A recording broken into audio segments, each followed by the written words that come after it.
Caroga. Qapla! I'm going to take this opportunity, however, to suggest that we all hail Caroga. Oh, that's all I'm saying.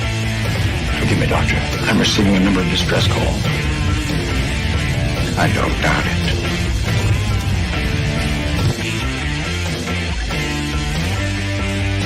Y'all remember to keep your waitresses. Have a mighty fine night. You come in peace, surrender or be destroyed. Here to make war, we surrender. False good, important things are needed to be. When the appointed hour arrives, the Marauders will deactivate their cloaking devices and begin transporting Klingon shock troops directly to the landing zone. Landing zone? Where? Tell me. Why not? Your feeble weapons will be useless against us. We will kill all your males and take your females to mate with. All right. Now the Federation's taking over, whether you like it or not. You people, you've been running this planet like a piecework thing. From now on, it's going to be under one roof. You're going to run it like a business. That means you're going to make a profit. Look at these 3 words written larger than the rest. With a special pride never written before or since. Tall word, proudly saying, we the people.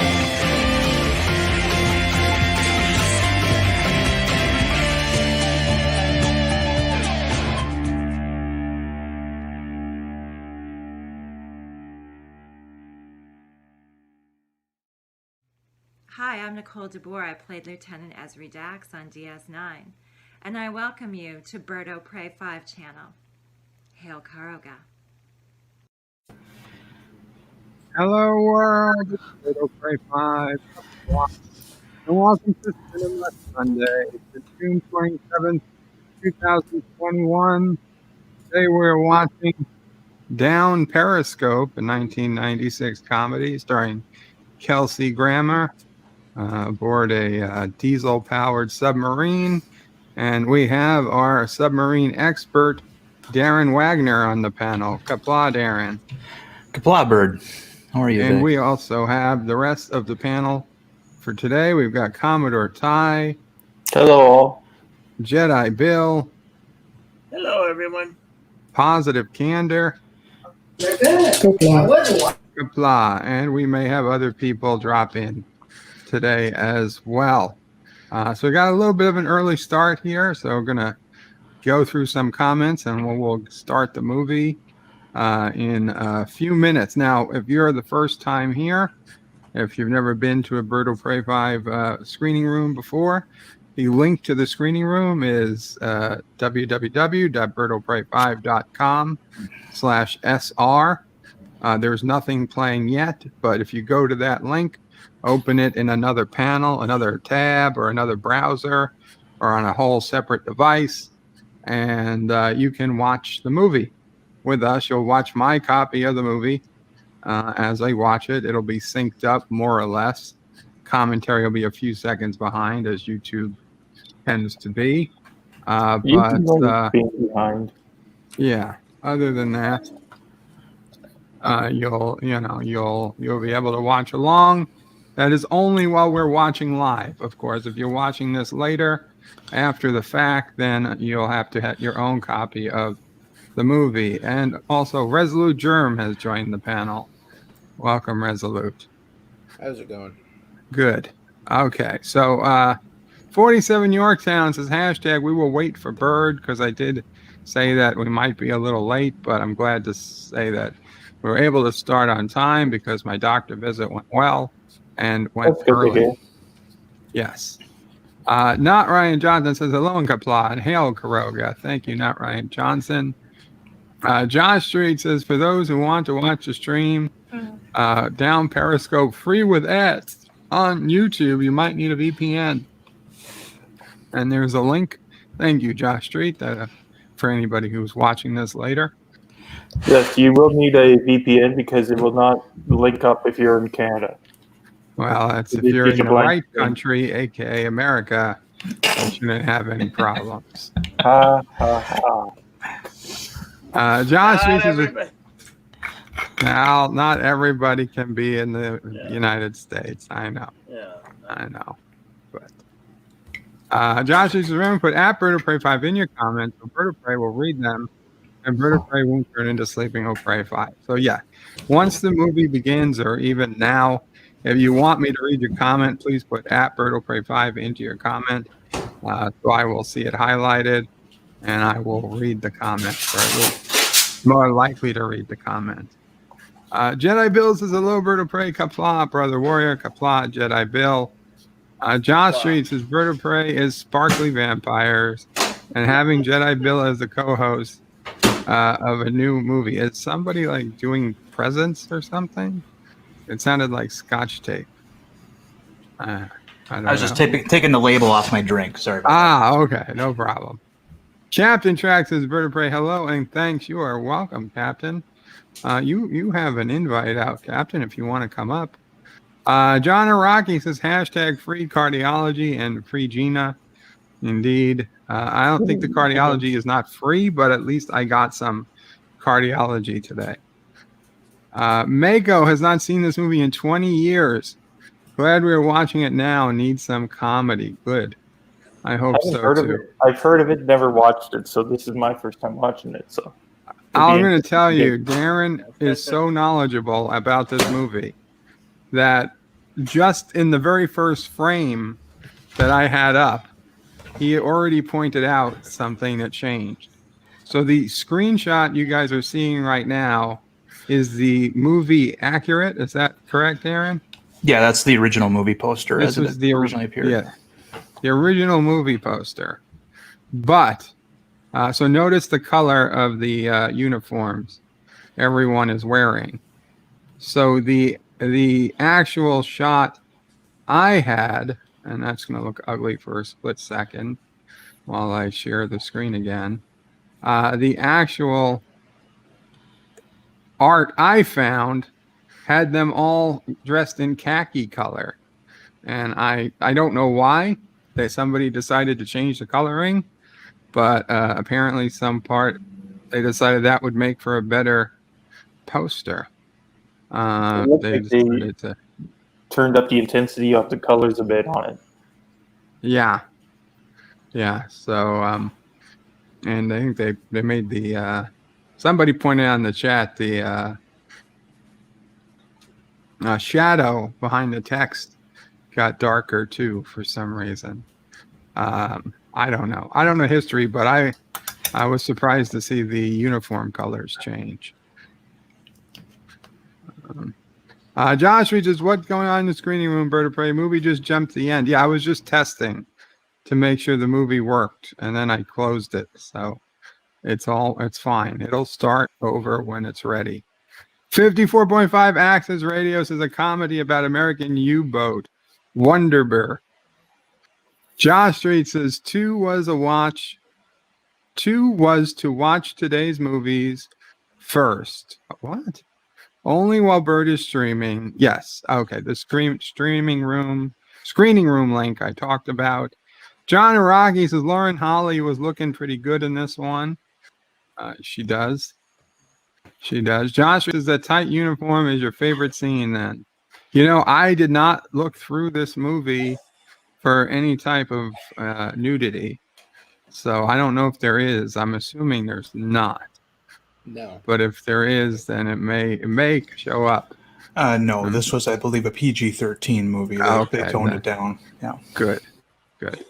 Jedi Bill says Qapla, and as always, hail Caroga. Indeed, Qapla. T-Berg says WTF. Welcome, T-Berg, to the stream. T-Berg says, but he starts then takes a Gelogia break. No, I took a pretty long Gelogia break before I started. Cinnabon Bunny says, did you cash your Kathleen Kennedy check today, Bill? Bill, have you been changing teams? No. Are you on Team Kennedy? No, absolutely not. It's all fake news. Carlo Albanese says, hail, Caroga. Dee Dee Myers says hello to everyone. William Jackson says, just a quick hi, LLAP. Thank you, live long and prosper. 47 Yorktown says, hello, young sir.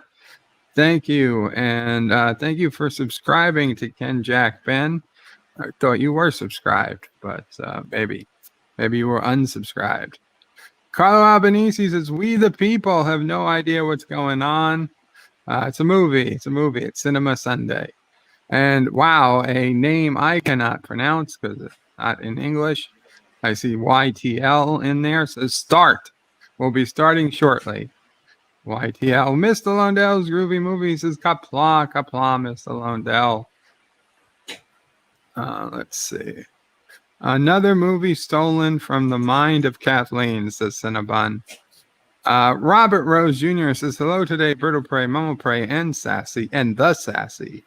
This movie is available here on YouTube for free to watch with ads. Thank you, Robert Rose. Yes, we had the link put in earlier. John Meyer says, shouldn't Chief Cook and Darin be here? Darin is here. So, yes.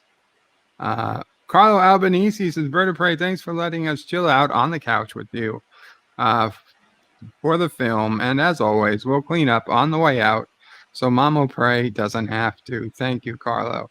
LDG waves. Welcome, LDG. DD says, Birdo Prey, hope you're doing well. Hope your doctor's appointment went well. It did, DD. To be frank, the doctor's appointment went very well. She thought I looked better than she thought I was going to look. Not, being my condition for my heart condition, not personally. But yeah, no, things went well. Carlo Albanese says it's Sunday. Birdo Prey 5 might eat the out-of-date spam. Mama Prey save for him as he reviews Down Periscope. Damn it, I forgot to ask the doctor if I should eat the out-of-date spam. Would it help the heart condition? I was gonna ask. Maybe next time. Moxley fans says Birdo Prey. Qapla Bird, hope you and the family are doing well. Thank you, Moxley. What does LDG say? Hail physical media. I made Birdo Prey. Moxley's Birdo Prey. Just pop in and say Qapla, gotta go. Take care, Moxley. T-Berg says khaki phony. Yes, phony khakis. T-Berg says, I love it when you slide down my periscope, said no sailor ever. Well, maybe Darin can confirm. Zaxius is here. Hello, Zaxius. Mountains of Elysium says, greetings, Birdo Prey, Mamo Prey, Sisso Prey, the Ball Buster, Nephew of Prey, and fellow nerds. Can't stay, just dropping by to give the stream a like and say ... Jedi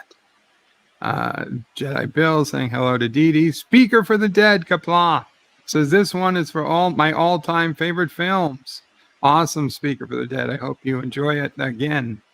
Mountains of Elysium says, greetings to Sassy, chaser of cats, eater of cookies, stalker of cardinals, defiler of cushions, and scourge of the squirrels. Aroo! Thank you, Mountains. Damn it, Jim, says Carlo Albanese. Robert Rose is Birdo Prey. That's good. Your doctor's appointment went well. Indeed it is. So we're going to go ahead and get started on this awesome film. So guys, if you haven't yet, head on over to the screening room. That's at birdoprey5.com/SR. We got a super chat from the Random Menace. It says, greetings from the future. Periscope ready. Hit it. €2 super chat. Thank you, Random Menace. So yes, this is a fairly HD quality copy of the movie. So it should look good on your TV if you're watching it on your big screen. Okay. I will count down, then it should load, and then we'll sync it to YouTube and just watch and make comments along the way. 5, 4, 3, 2, 1. Load that up. And we have loading. It should have started. See the 20th Century Fox logo. Well, hopefully you have better luck with this than Matthew did on Navy Checkers stream on Friday. How did that go? Okay. It went well. It just kept on having technical issues. So if you did anything in the room, it crashed the whole server. Okay, I got to stop you for a moment because my submarine actually makes an appearance in this film, and it's a blink and you'll miss it moment when they do a flyover of the Groton, New London base, right in the beginning. It'll be the submarine you see on the farthest right. Some of these aerial shots were taken there, and that was one of them. Okay. We're keeping an eye out. From this to AT.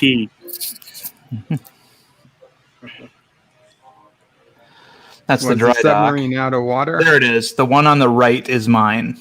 Nice. The flag is flying. Mm-hmm. Yeah. Sweet. The last name on the list. Maybe you should include this, send this to AT for his next Jet Nerdy. Only thing. I don't think he's going to take any questions from this for Jet Nerdy. No. No, but he has a subject called Things Only Darin Wagner would know. And this would be a perfect question. In what movie did my submarine appear in? Targeted 175 in closing, sir. Let's try a shot. It's the third time Tom Dodge has come up with me. Oh, shit. Great. The late, great Rip Torn. Yeah. And Bruce Dern, who always plays a bad guy. Well, not always, but a lot of the time. I think after this movie, Kelsey Grammer got a Dodge Viper and flipped it. That same year. I remember that story being big. All right, so there is some truth here to this scene as well. There is a golf course on the Groton submarine base, but you would not be able to do what he's doing here.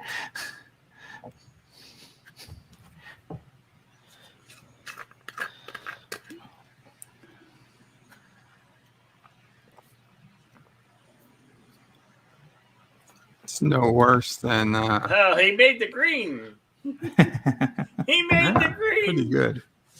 That is pretty good.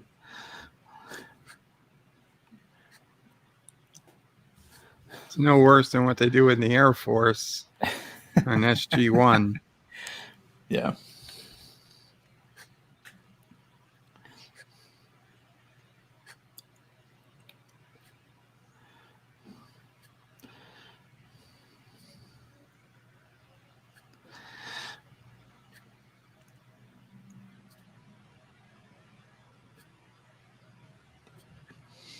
And how do you know this? Would they really be talking about this?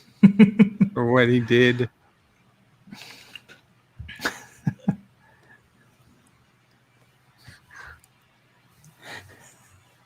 He's really obsessing over it too. Yeah, it's a rumor thing. Now, what's interesting is that that's summer, but yet all those admirals were wearing winter blues. Hey, John's in the chat. Hey, John. Pay attention to close to what Darin's saying. You might need it for your next Jet Nerdy. Yeah, this is a pretty good set. This might even be a slightly redressed 688i. Much as I like to see my men advance, I have an obligation to the service. You're getting a lot of echo coming. Yeah, through. me too. This wreck, you call your Somebody playing this over their speakers? Yeah. No, I have headphones on. Okay, it stopped. That's better. I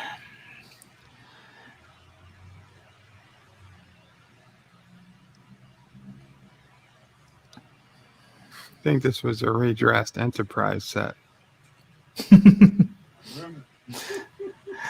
Enterprise wasn't even a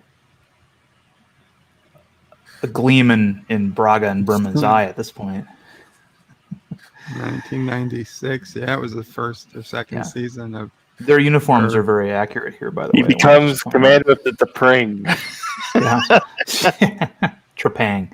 Yeah. Other than the kilt that Dodge is wearing, like Macy's uniform is very, very accurate. That's a working khaki uniform. That's just what officers wore when they came to work every day. Okay. Comsublant is all the way in Norfolk, Virginia, as the sign says. You cannot park where he is parking.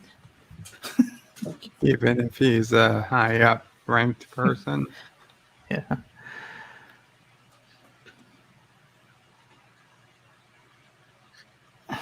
Mothball Fleet.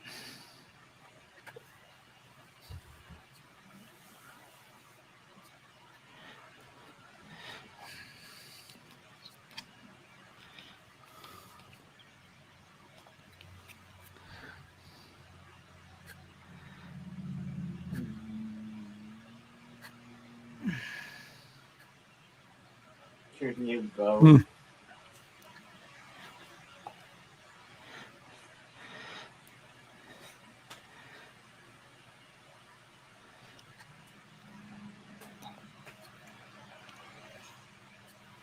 $1958. Blue screen. Blue screen again.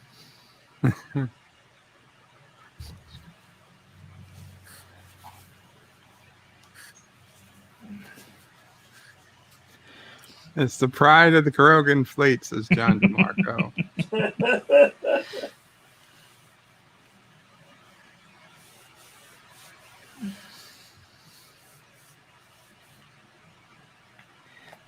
So the entire bottom of the class. Yeah. They don't salute indoors. Again, that's for the movies.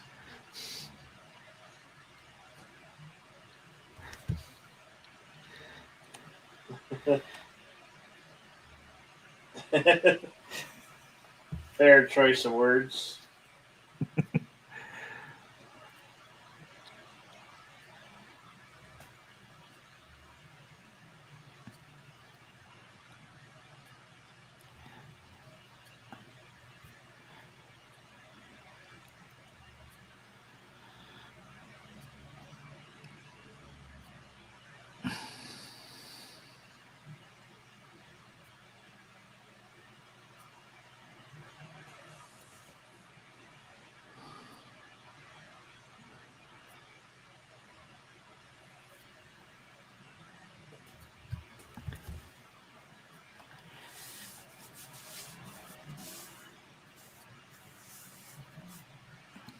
Was reading articles about how, I don't know how true it is, but Chinese diesel subs are quieter than the atomic and are harder to find.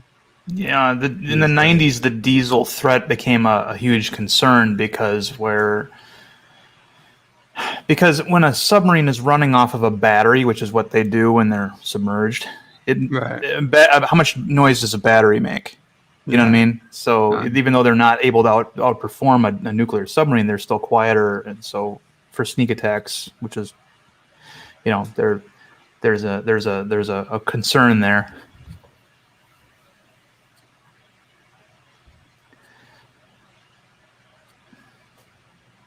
You would think they could use that, like, Bose noise canceling technology. That was a submarine. The noise canceling technology in part came from the submarine service. Ah, yeah. But this is the 90s. This was filmed in finished filming in 95, and that's the year I joined the Navy. So.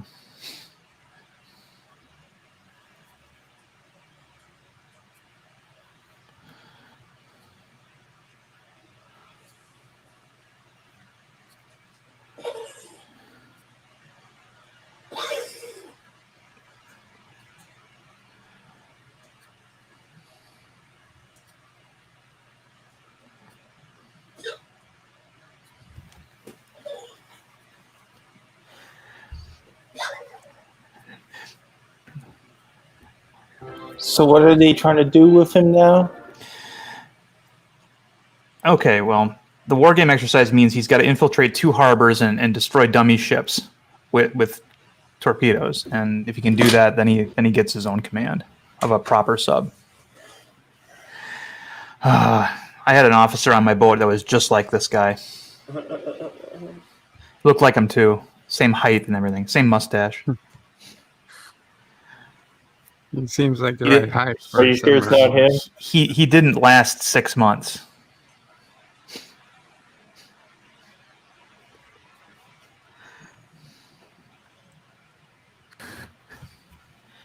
Carlo has a question.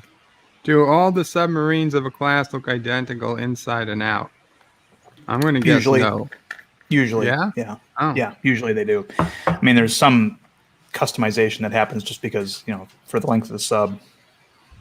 For example, mine had a fin on the back of it that was used for metallurgic testing. They just picked our boat to test it, and we never got rid of it. So that was one slight, small distinguishing feature we had on the outside that the other ones didn't have.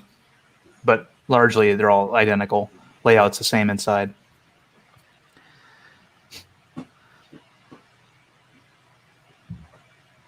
Mako says, never trust people with mustaches.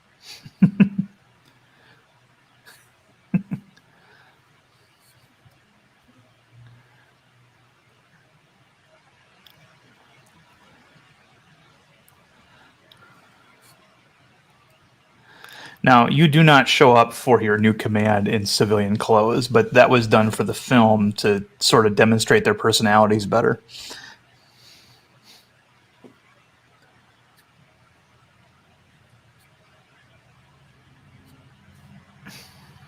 So they just demonstrated that he has superhuman hearing. That'll come in handy. Yeah.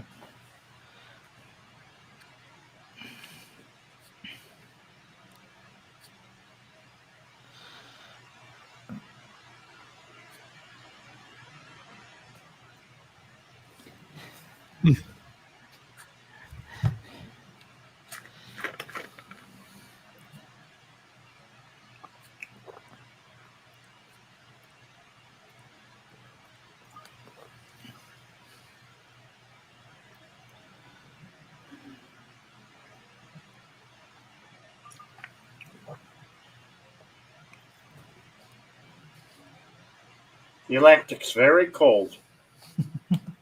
It's very cold. Yep.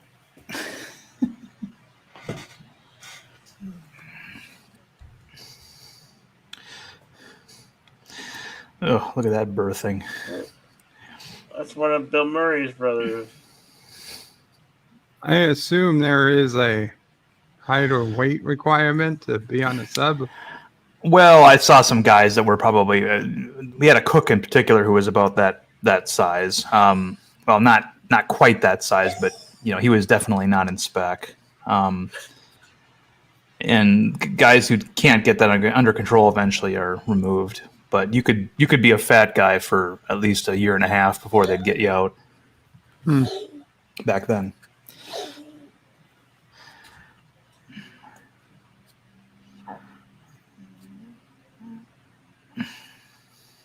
Oh, the cobwebs. It's only been sitting in that dock for what? Since World War II. Since World War II, yeah. This is the captain's quarters. Here he's the only guy. The captain is the only person on a submarine that sleeps alone. He gets his own room, and it's also his own office. Has his own place, but he doesn't necessarily sleep alone. Well, in his own compartment.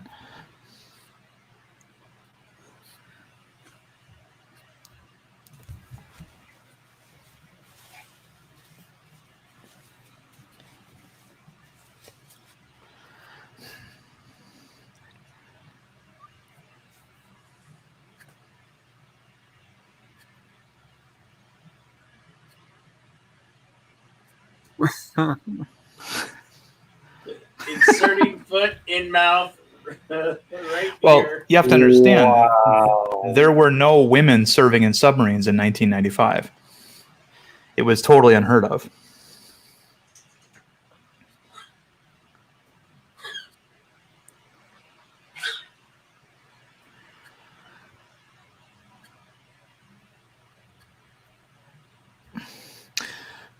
You'll notice that on her uniform, she's wearing the golden enlisted or the golden surface warfare specialist symbol, not the one that the other guys are wearing, the submarine service symbol. So.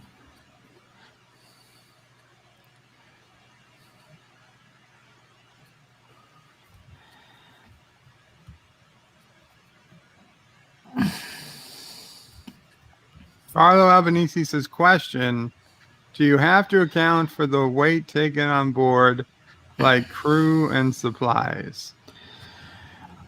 Not really, because you have ballast tanks that control the weight of the ship and such and buoyancy, so it's not as big an issue. And I'm sure he wouldn't be able to have that cigar.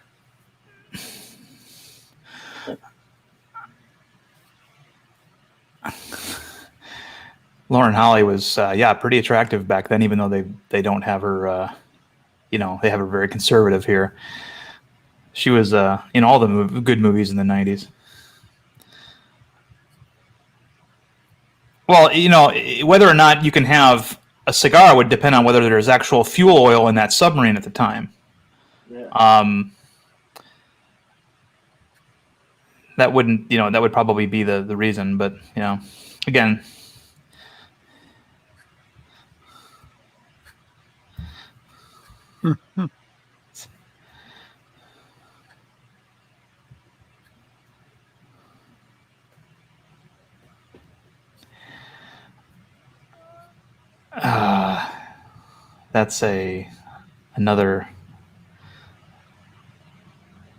That's another interesting idea people have.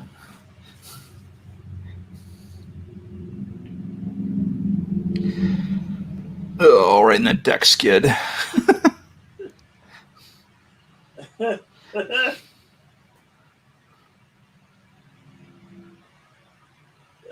He's not too good of an electrician, is he? There's only one way to find out wires are hot or not. Well, actually, What's hot? There is.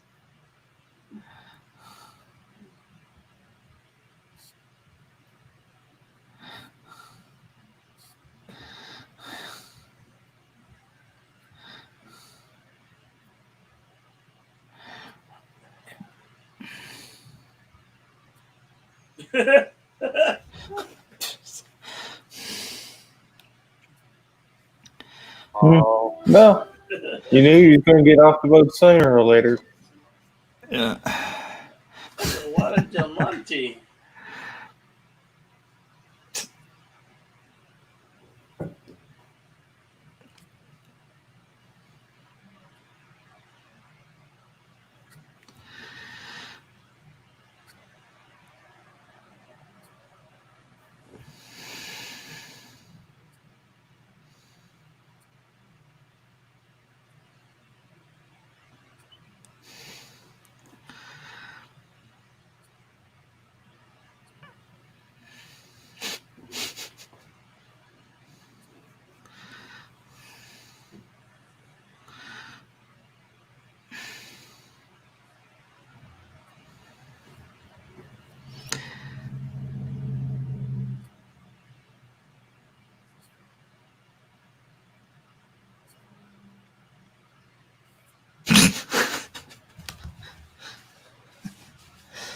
I'm sorry. Yeah. He's very intense. Yeah. He's the kind of, they usually weed out these guys.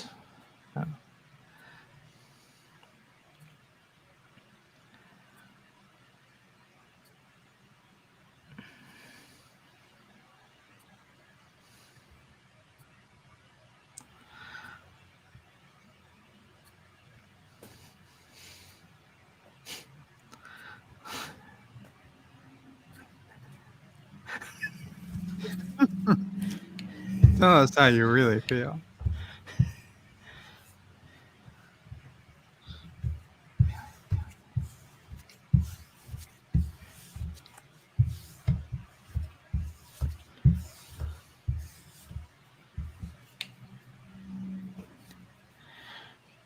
Okay. They dubbed that. He said dick tattoo, and they changed it to weenie.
Hate you, mama.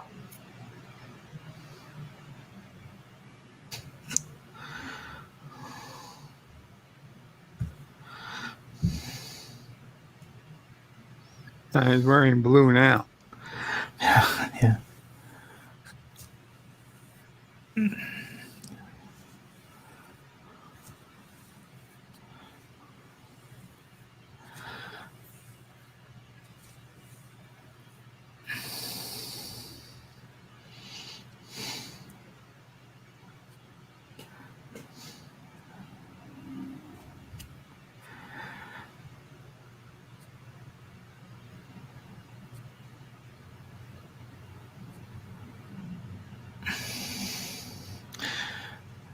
You can tell she's not very comfortable.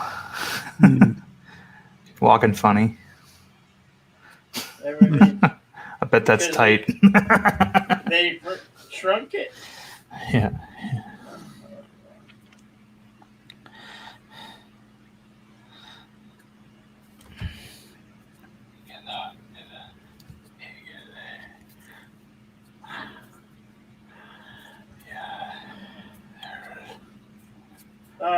This guy's no longer with us either.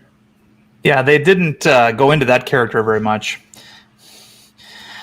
Good, and this is the theme for. Yeah, this is the theme for the United States Navy. Yeah, Harry Dean Stanton is his name. But yeah.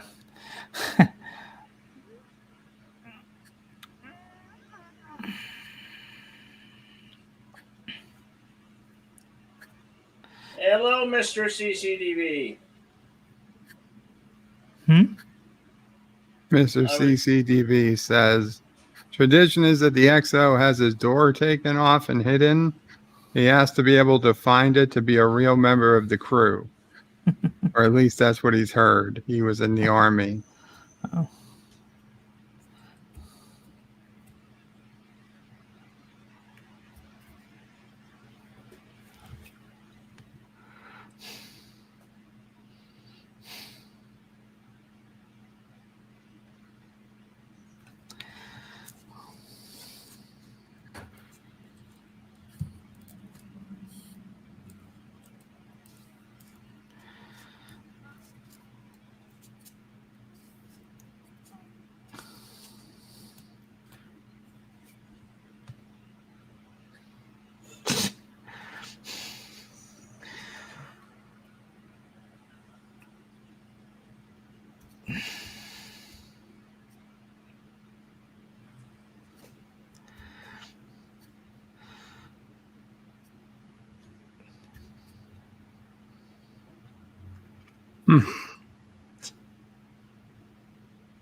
Stock footage. You could tell they added the 161 in post-production to that footage.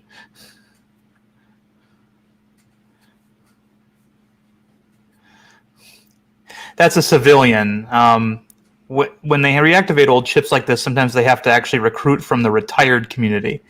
So they get these special deals where they get to ride on boats and fulfill a function, but they're not actually like a member of that branch.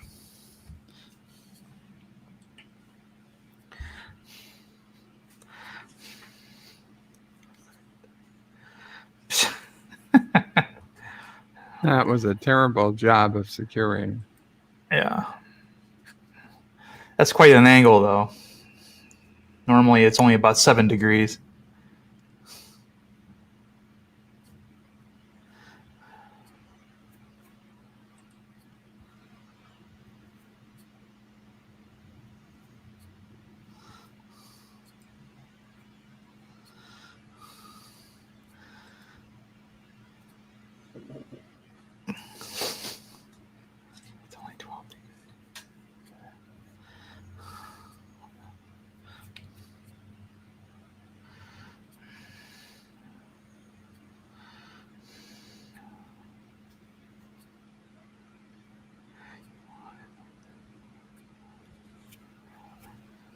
Calm, cool, and collected.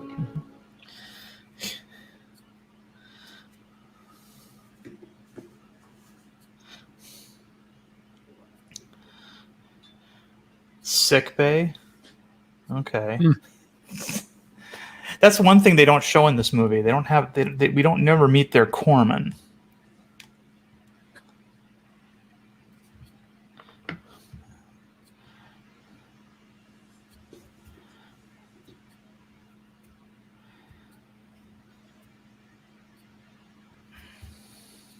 Josh reads his bird of prey. Aren't you playing the role of Buckman? No.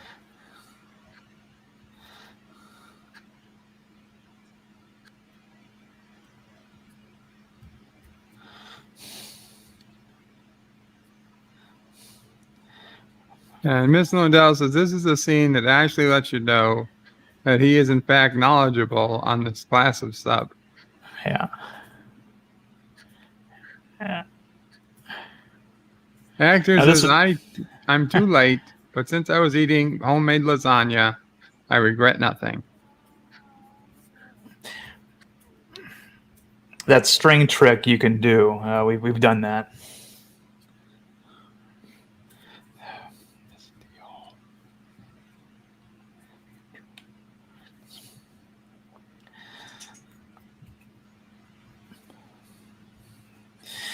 You might be wondering why that meter said salt water to the keel, and that is because the Leo class and Gato class submarines were actually manufactured in Wisconsin, and they had to go through the St. Lawrence Seaway through the Great Lakes, and that's all freshwater. So you have 1 meter for freshwater travel and 1 for seawater travel.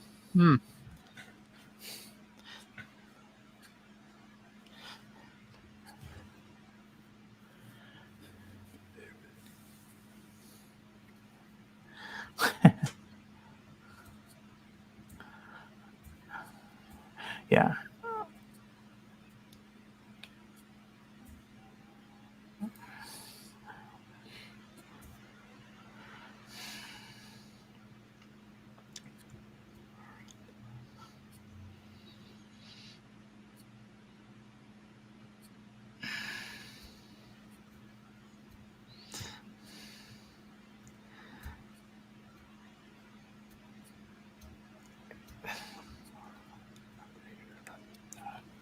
Hello, Mr. CCDV. Hello. Caroga manufacturing immediately discarded. It was built in Wisconsin. Didn't you just hear that? It's being creaky and cracky.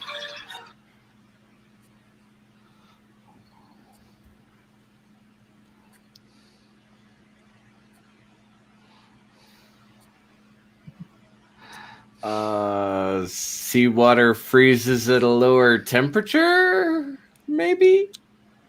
I don't know. I was in the Army.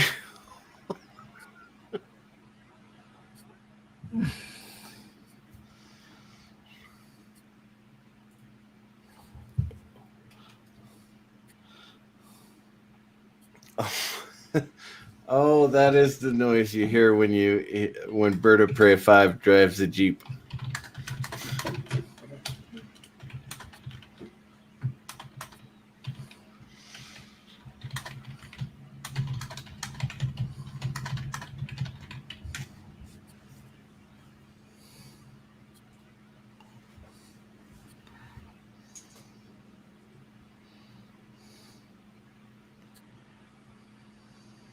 What is that guy's name? I can't remember his name.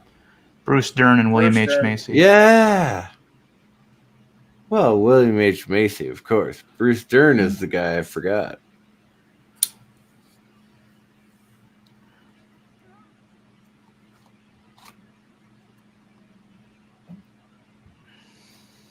Why do all my favorite actors get old? We all get old. No, I'm still 14. Oh, okay. That explains a lot. Thank you, Jedi Bill.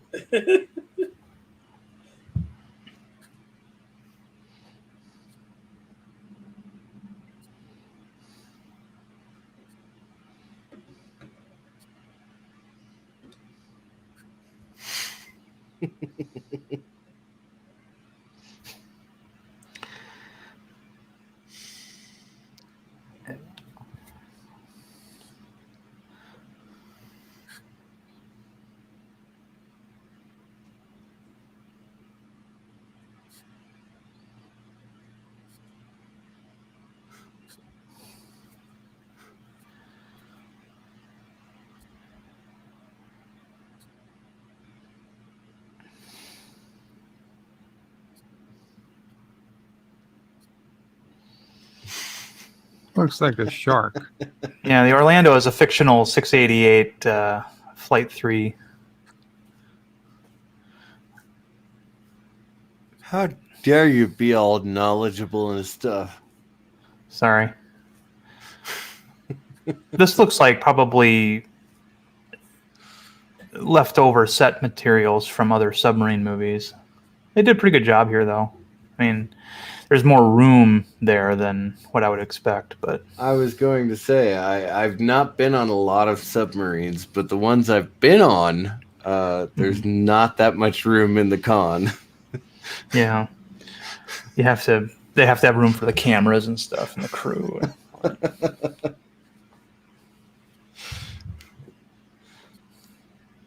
Now, I'm not claustrophobic or anything like that, but when I went down into USS, whatever the hell it is, that's in San Francisco, not San Francisco, San Diego. I went down into the con and I was like, oh, ow, ow, ow, good Lord. Mm-hmm. In Iraq, we had tents that were bigger than this. Yeah. And that sonar, those sonar screens are, the one on the far left looks like it could be accurate, but we don't get a good enough look at it. Oh, but come on, you got to have fun with it, right? I mean, right? Seriously. Yeah. I mean, in a very real sense, we don't want civilians to know what all of our equipment looks like because, you know. I think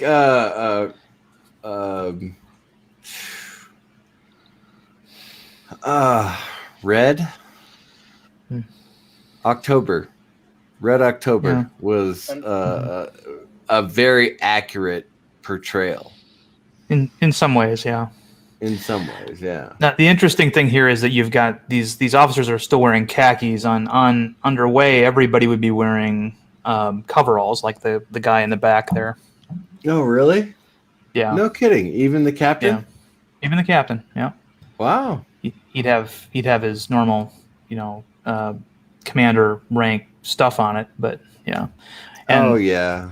Honestly, so would all these guys too. They'd be wearing those as well. But there's a lot of army movies where I go, yeah. Really? You're gonna wear your Class A's? Okay, sure. Go ahead.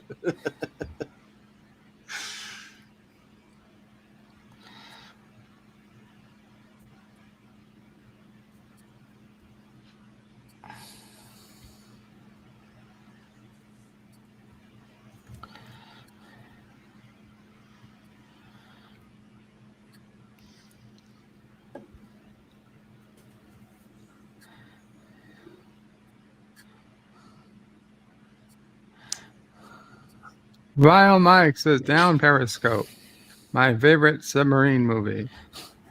Really? This is your favorite submarine movie? Really? I mean, Operation Petticoat is my favorite submarine movie. So that what that guy's wearing there was more, what they would normally be wearing. Honestly, 17 out of 18 years of my career, I wore camouflage, so I don't really know. Yeah.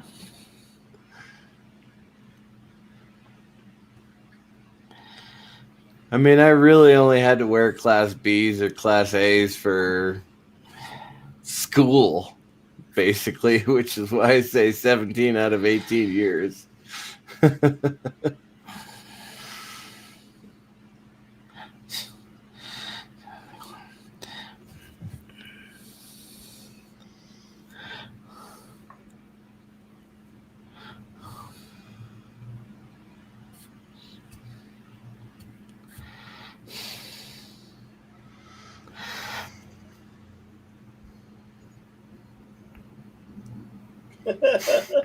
Army, maybe. That shows you how old this movie is. Yeah.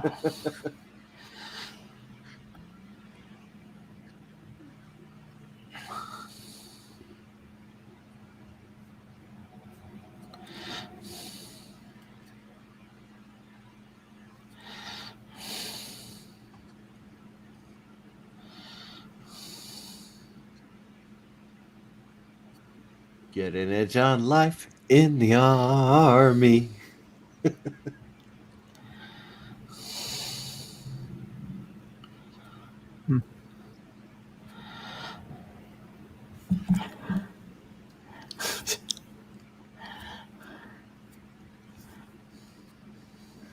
Definitely a fishing trawler, right?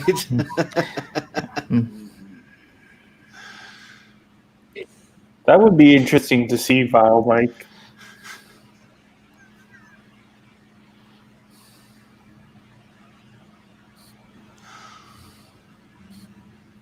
Vile Mike, I do believe it's supposed to say, "Welcome to Jamaica, have a nice day."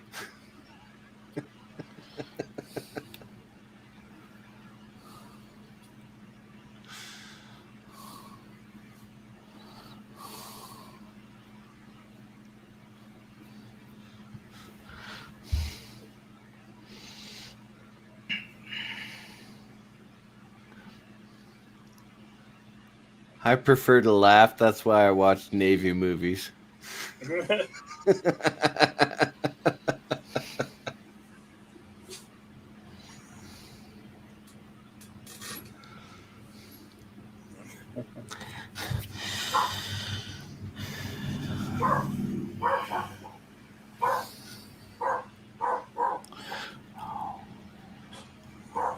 Yeah, we got live torpedoes. That's for when they go to Norfolk. They're attacking two harbors.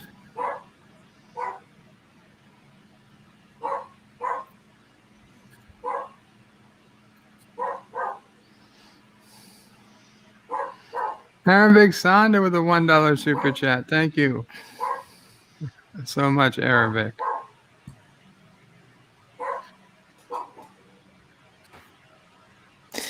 It's an interesting conversation. Third and fourth stars are usually only temporary assignments. Say again? Well, in the Navy, you're only a 4-star admiral by virtue of your position at a given assignment. So after you leave it, you get busted back down to 2 stars. Really? Yeah. Wow. Yeah. Oh, then I should be even more excited that I have a coin from a 1-star admiral. Yeah, I mean, it's acquisitions, but seriously, it's a 1-star admiral coin, so I should be happy with that, right? I guess. I don't know.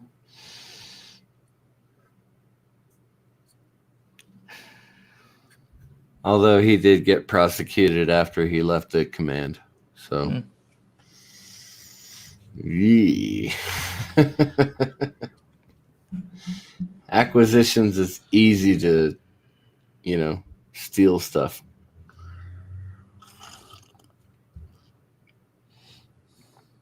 I never did. I got put out from the Army because of my medical history, not because of my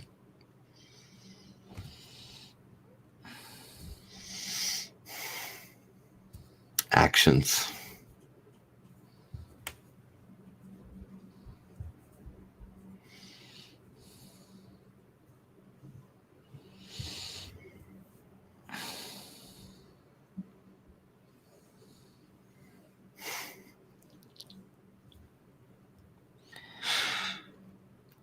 You may be right, T-Berg. You recognize that guy? I'm pretty sure Vile Mike is a little too obsessed with his own tattoo.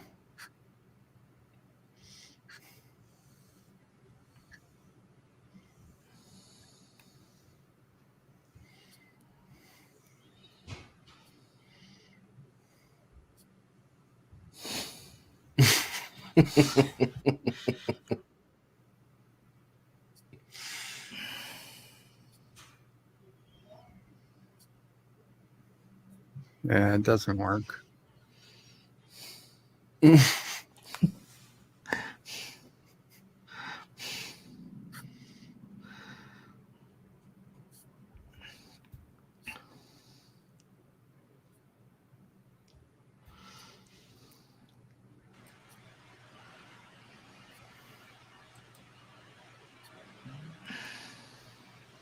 Dun, dun, dun.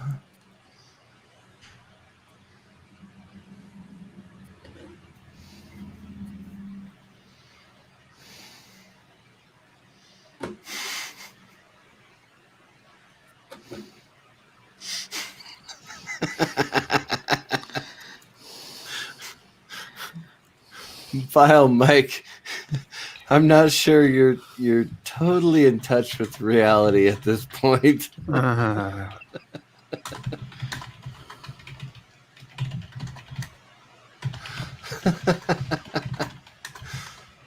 Hey, of course. You know what? That's how I cook, and my food tastes good. Mr. CCDV, could you turn it back a bit? I'm Do sorry, more I'll listening back off and less from the talking. microphone. Thank you. No worries. I didn't realize I was that close to the microphone. Sorry. No, it wasn't you're close to the microphone. Just do a little bit more listening and less speaking. Oh, unless it's okay. related to the movie specifically. Thank you. No problem.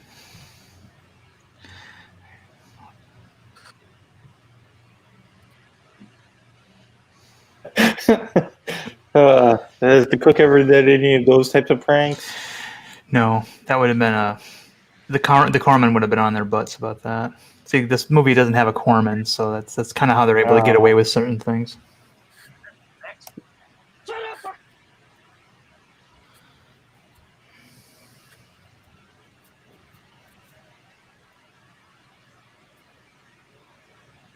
And he's out of there.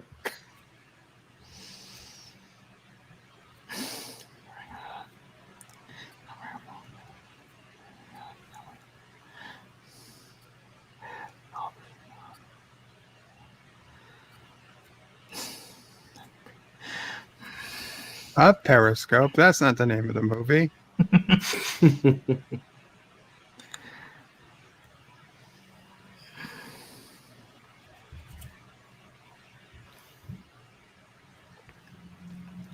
There it is. I'm sorry. How can you see an airplane from a periscope?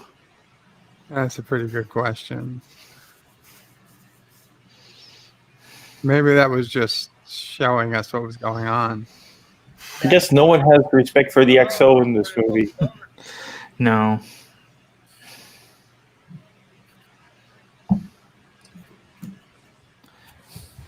Josh Street says, Darin, How much food did you have that was left over from Korea? I think that was just a joke. I don't think they were being literal there. But, No, yeah. Mako, I didn't fall asleep. Yeah, they wouldn't have Korean, war era food there. So, Although it would still be good.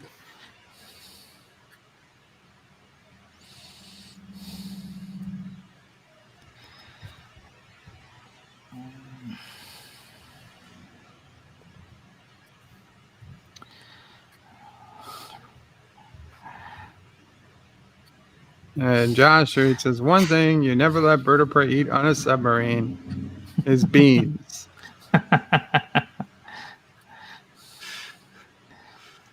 I can't imagine beans as a... No, we had beans. Yeah. I'm pretty sure 3-bean Popular salad meal. is a staple for submarines.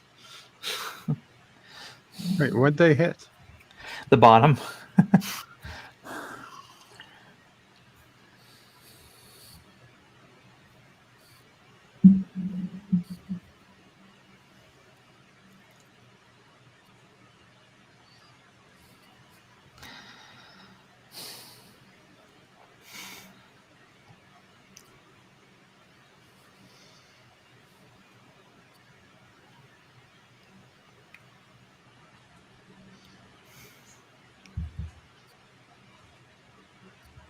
Actor says, bird of prey, the kind of guy that goes down with the ship.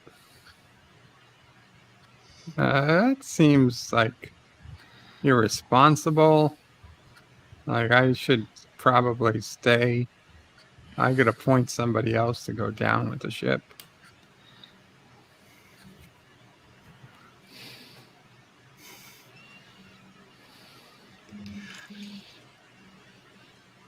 Mako, I do believe that bird of prey's position on the submarine would be near the escape hatch.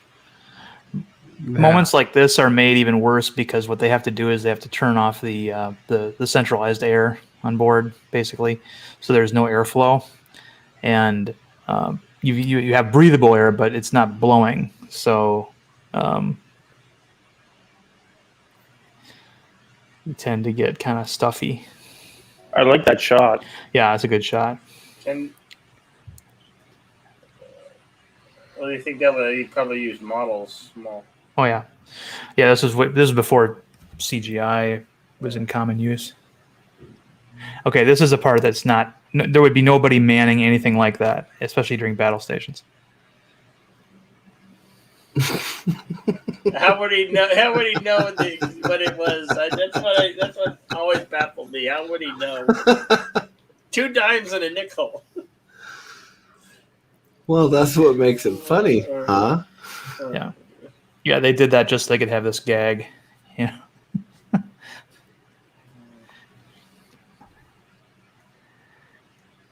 He dropped a quarter and 2 dimes.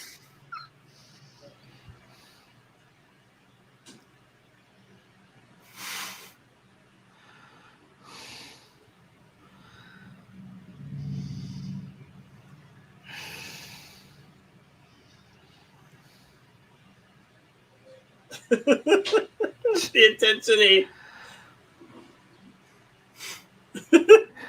My God. That's a good one. The best part scene since Blazing Saddles.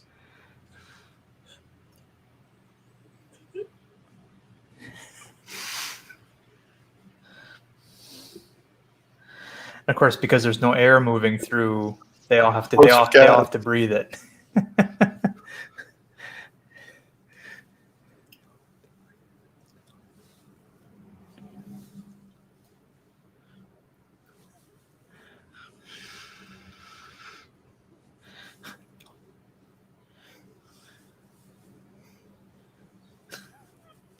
This seems like it would stop anyone from wanting to join the Navy. Oh man, this is too funny.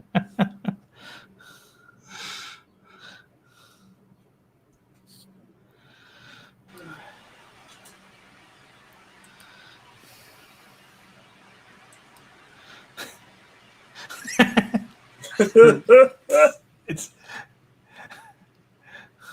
chemical warfare. Yeah. Talk about it, deadly one.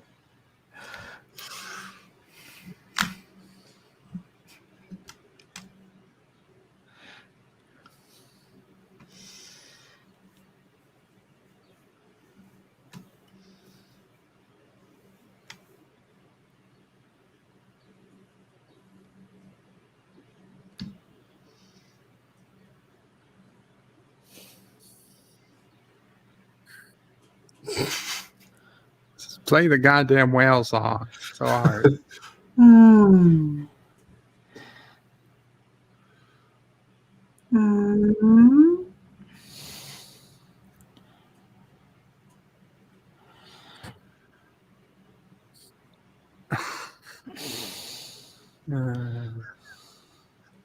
That one actress that was a staple on Whose Line Is It Anyway?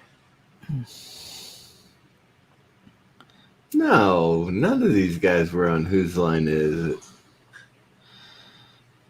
The only guy I remember from Whose Line Is It Anyway was Drew he was, Carey he and was the a tall guy. guest. I've seen him on there as a guest. I'm sure of it. It's been so long since I've seen it. I haven't watched that many of them.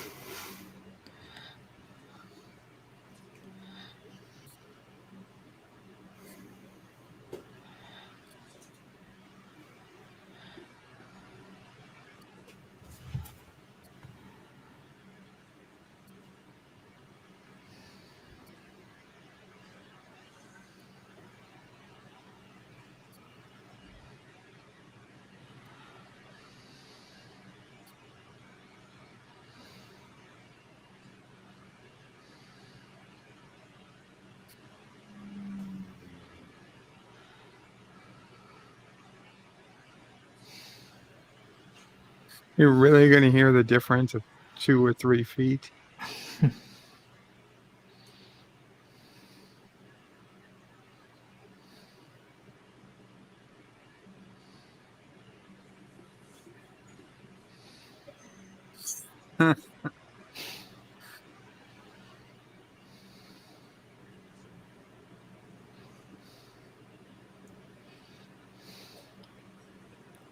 I don't know. Something about that whale. You're a triangulation. It's not George and Gracie, I'll tell you that.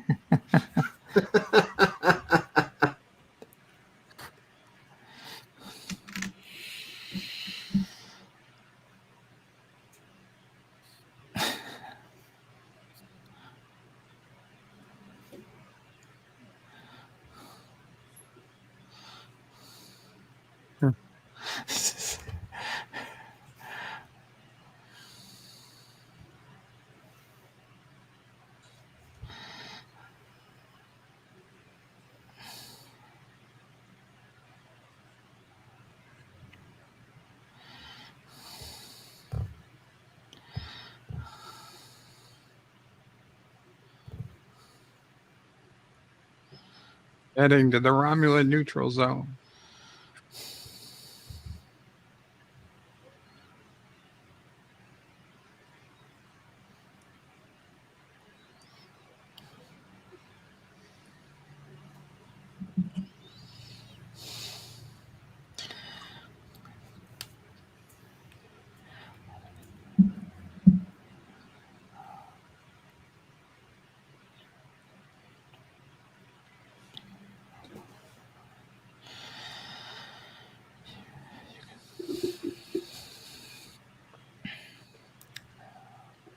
Well, I'm not sure he lives to fight another day. He lives to put on blue paint and hair.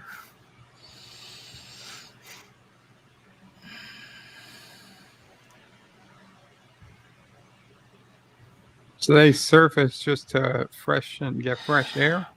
Well, that and also that particular class of boat was actually faster on the surface than underwater. You can run your diesel yeah. Under battery power, you're like restricted to like 1/3 your overall speed. It's that old of a submarine that they're running? World War II era. I mean, you're talking 50 years ago submarine tech. Mm-hmm. Wow. Okay.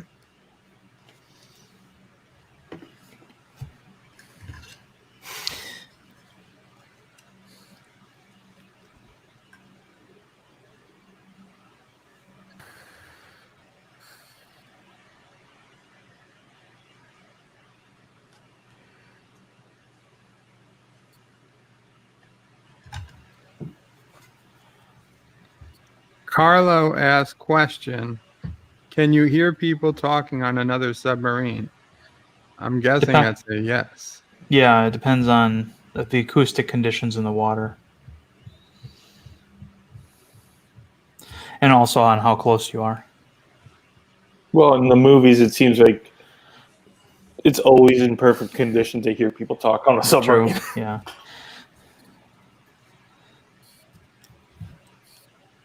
I can barely hear you guys, so we'll go with that.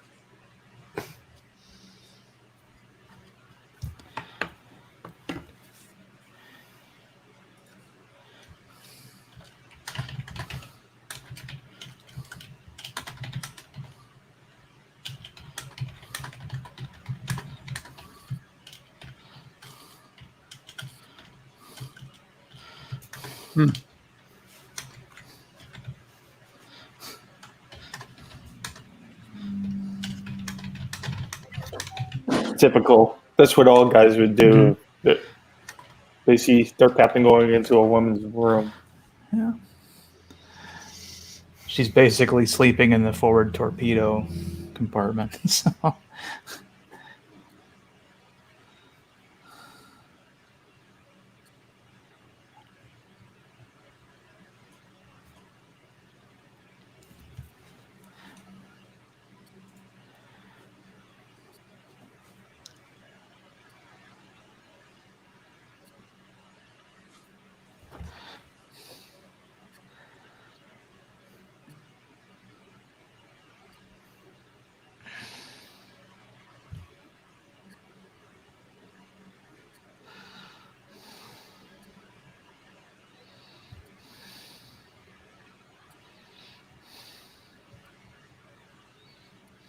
How about you shut the F up?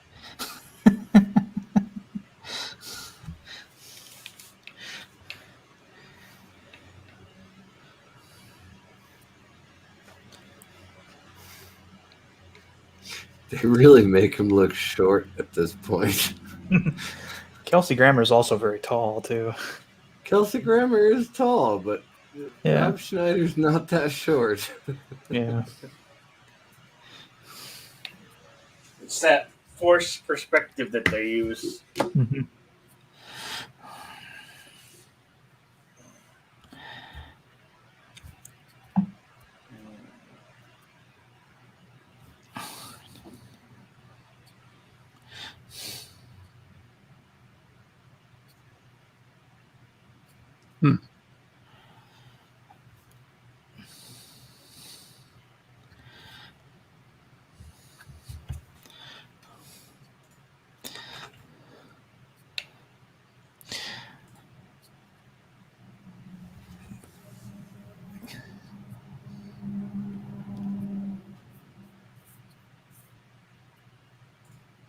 Qapla, Captain Trek.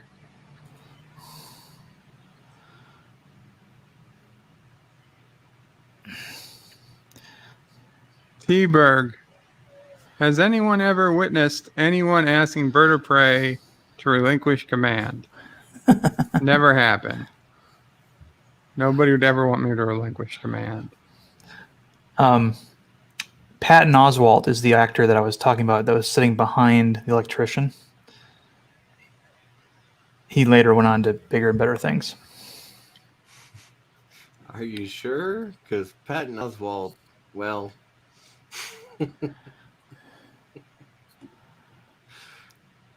I believe the modern Mystery Science Theater 3000 is the best thing he's done so far.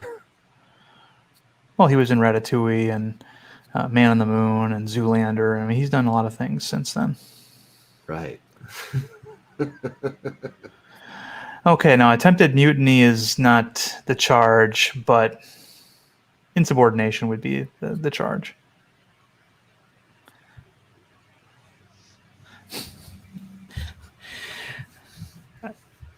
Now, this is something that is kind of accurate. We've had little ceremonies like this, but we didn't throw anybody overboard. But there were people got into costumes made from things they could find on board, and And you don't play pirate? Oh yeah. I'm not thinking of mutiny on the bounty. I'm thinking of mutiny. The mutiny of.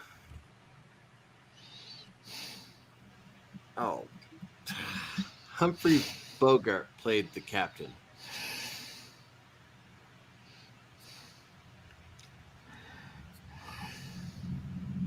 Maine. No, not Maine. Damn. I give up. I'm going to stop talking now.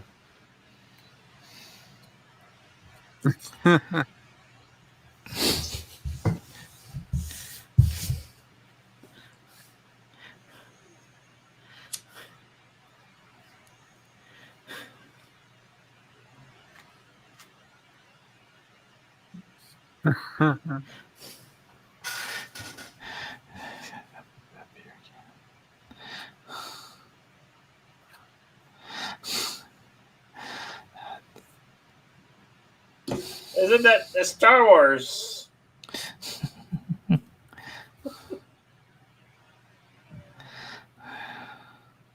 This is Imperial March from Star Wars.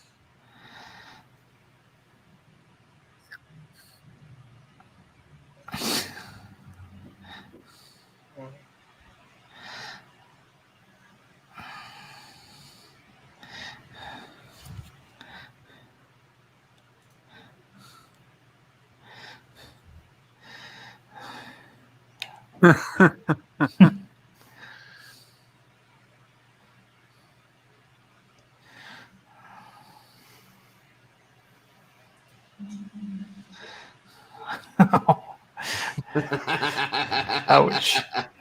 Bullseye.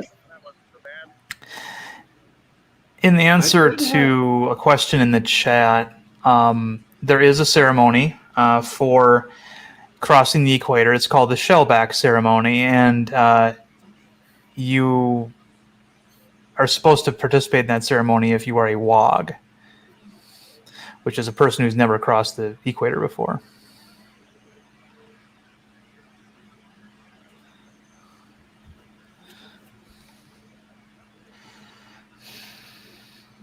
Does it count if you're not enlisted when you cross the equator?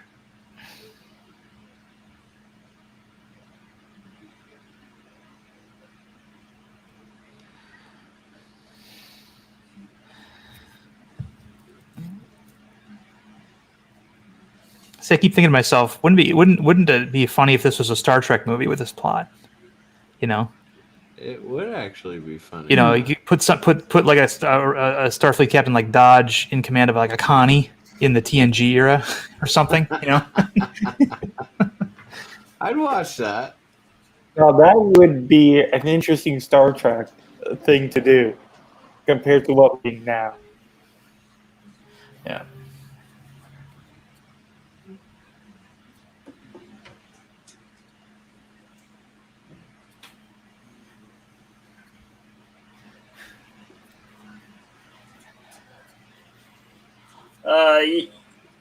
Yes, they do something strange when they cross the equator. I remember Admiral Doom talking about it. Darin just explained it. Jedi Bill fell asleep. No, I've been paying attention to the movie more. Less chatter. Welcome aboard.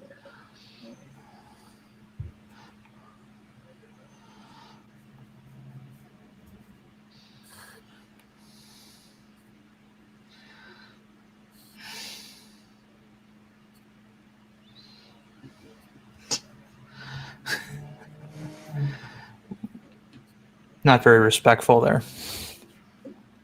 I've worked with generals like that before.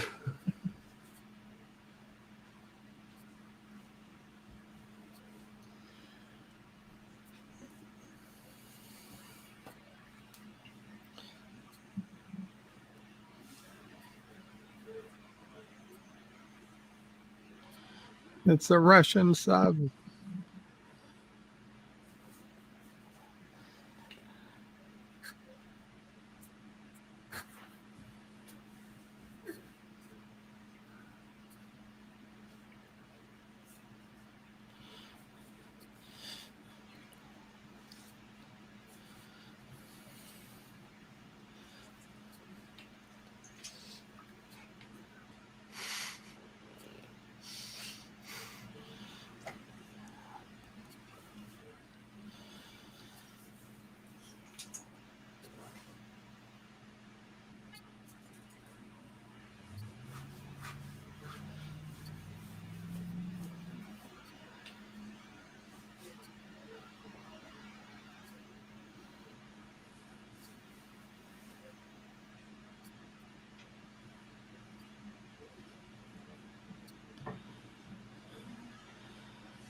Carlos says, question, would you do this movie if it posed a risk to civilians? Why? What?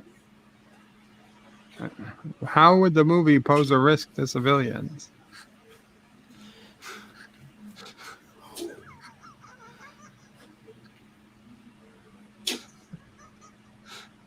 It would make them join the Navy. I'm awake, Captain.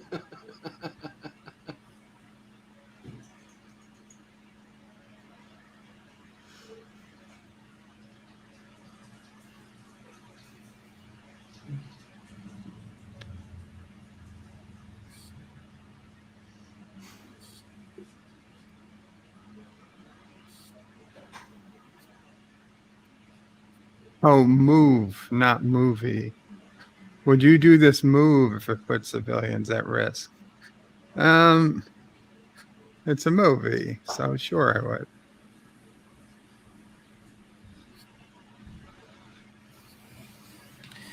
Well, the only risk to the civilian tanker would be if they hit it. So much for being so. She was so cocky. It's like I finished better score than you, and she's hesitant on every single procedure. Trying to surface underneath one of those oil tankers would probably be a bad thing. Yeah.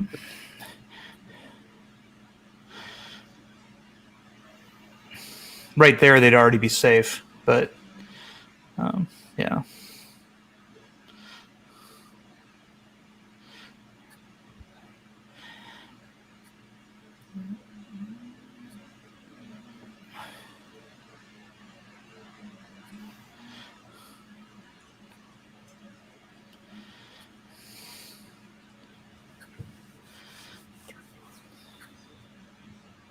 Turbulence. Okay.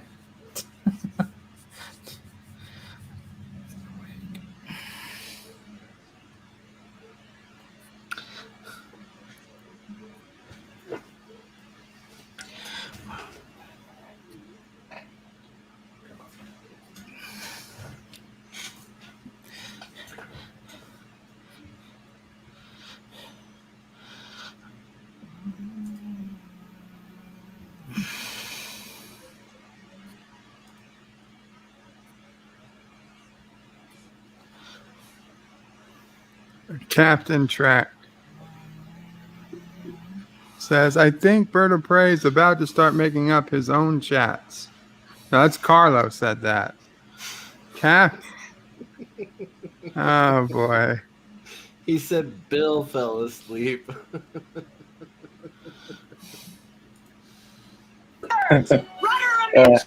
Jenna Bill sleeps on any movie with those sparkly vampires.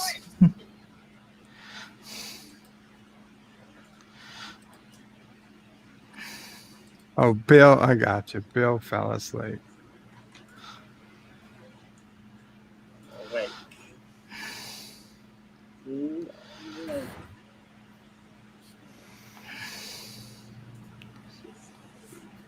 Sorry, I'm used to people saying bird. Bird fell asleep.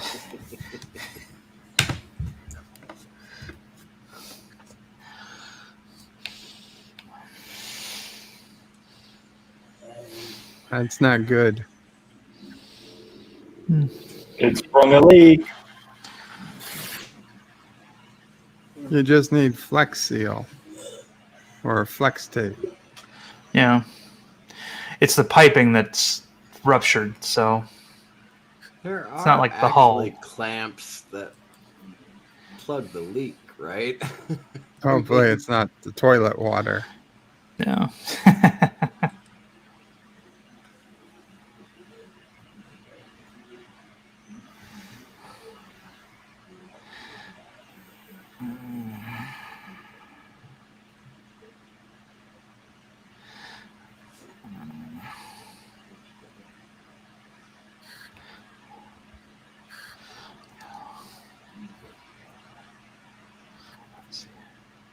It's not the USS Caroga.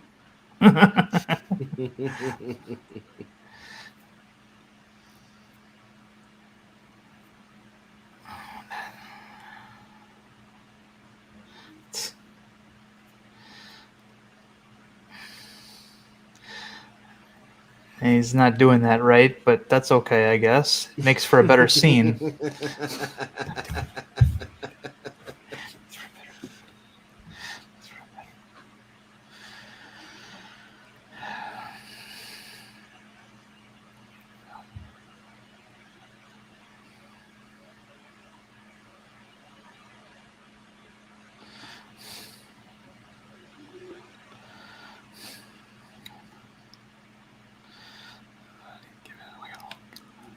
I got you, Captain.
Captain Trax says USS Caroga would have sunk.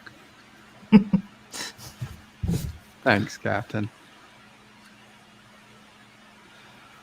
See, this is a thing that people thought would happen by and large if women were on ships and things. Well, it's just scientific fact. They're going to fall in love with their captain.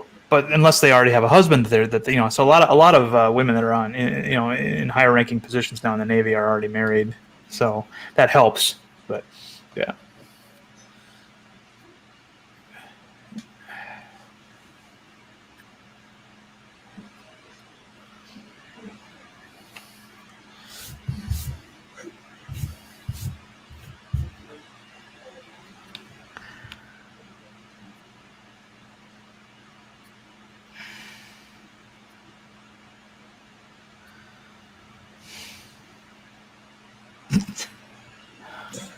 He's not tall enough to be NBA. Neither was the little guy. Spud. Spud Webb. Yeah. But he could dunk it, so you could be 5'7" or 5'8" and be in the NBA. He was 5'10". I mean, sports ball, I know nothing.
Does that make him a Commodore or a Captain? What was the question? Does that make him a Commodore or a Captain? And Commodore is like a low admiral, right? Well, there is no rank Commodore left in the Navy, including when this movie was made. But again, that's another trope where an admiral can come on board and assume command of the ship under his own authority. No, that wouldn't have happened. On a point. Yeah, the Macy's character would have had him confined. So, yeah.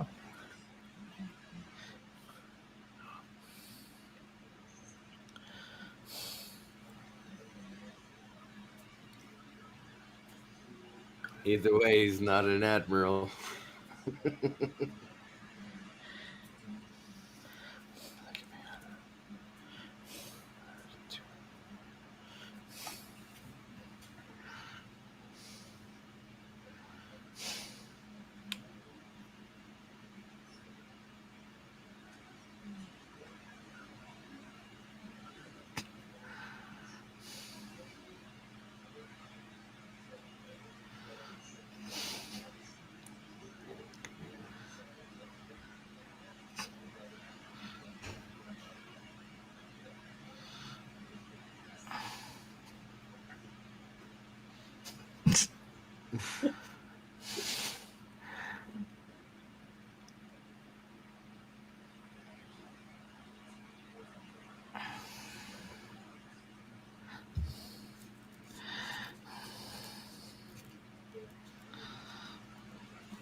Got to have more power.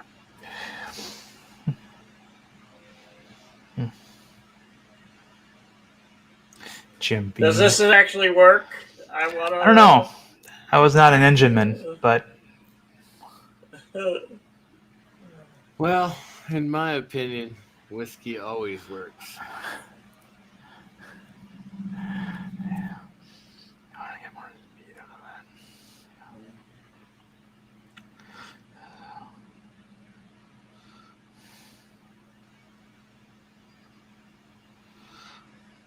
that was not a very accurate display, but that's okay. It works for the movie.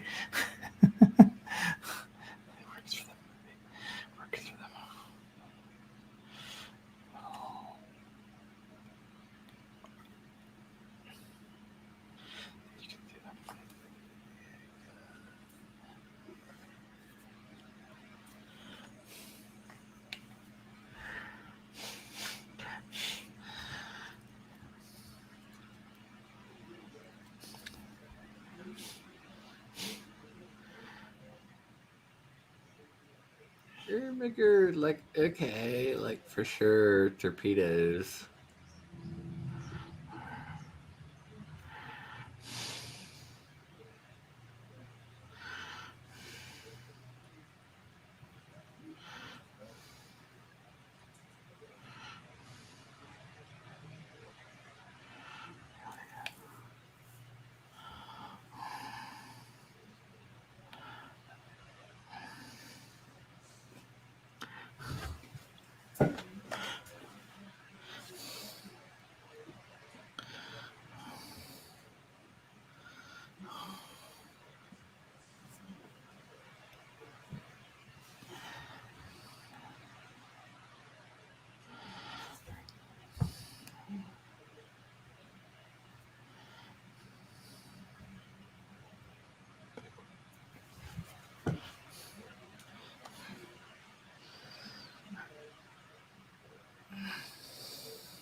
When do we find out that they're not a dummy ship?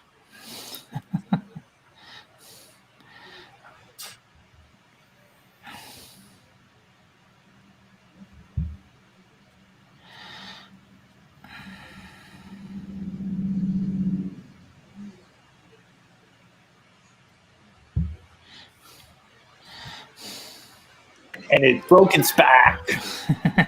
Well, those kind of torpedoes are different than modern ones. Those are designed to slam into the hull and go off. Yeah, World War II era. So.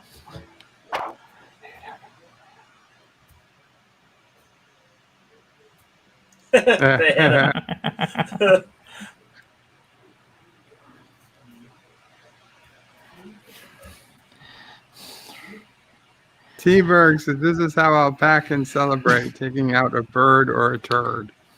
Now the submarine that they're coming out of right now is a completely different one in Hawaii, I believe. But they've dressed it to look like the Stingray. It's another museum ship.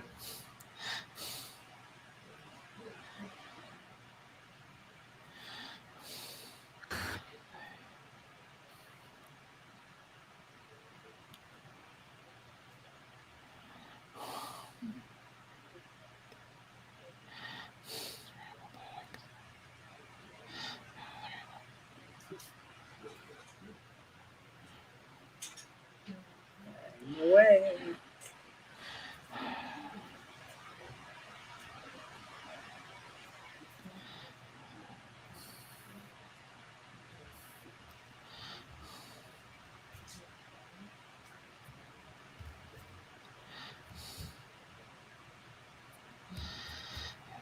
Yancey.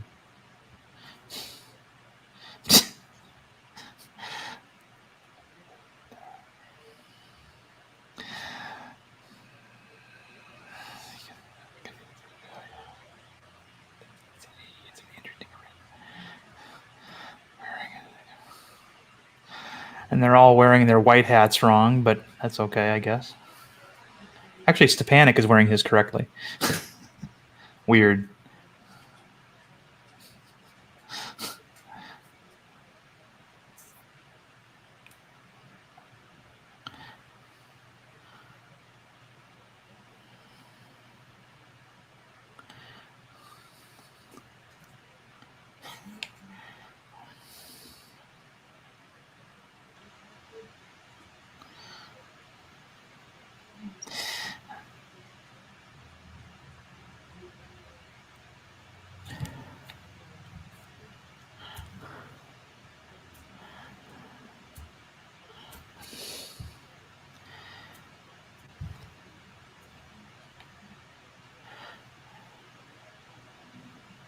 Yeah, you'll change your mind in about 2 weeks.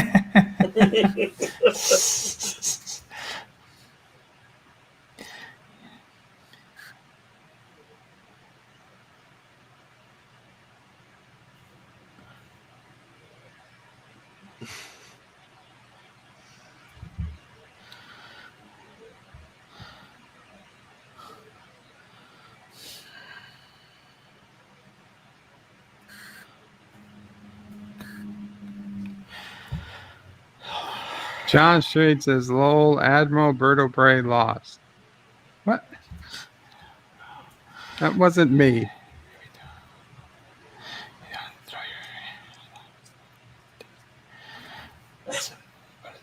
How come they had the engine driver? He was in his flowered T-shirt. Because he's a civilian.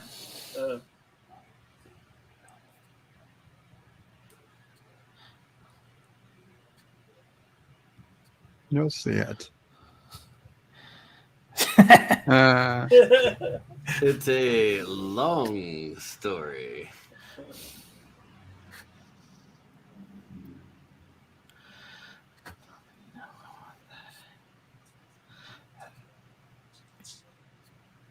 And that was Periscope down. Or Down Periscope. Yeah, and now we like get treated to the village people. The Navy. Oh. In the Navy. I don't Is this care for that really song at the all. favorite song of Navy personnel? No, Darin? it's not. It's not. Is it in the top 10? It didn't do anything for the reputation of the U.S. Navy, but Hollywood's going to use it because it's the obvious choice to them. The Muppets did it far better.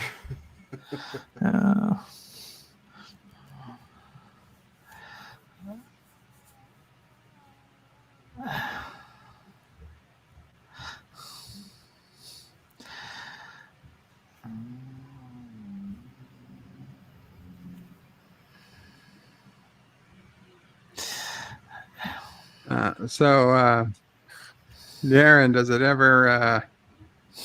you ever get the feeling that you want to sign back up and go back to a life under the sea? Only if I could have the young body that went along with it the first time. But is your present self no? What's that? As your present self, no. No.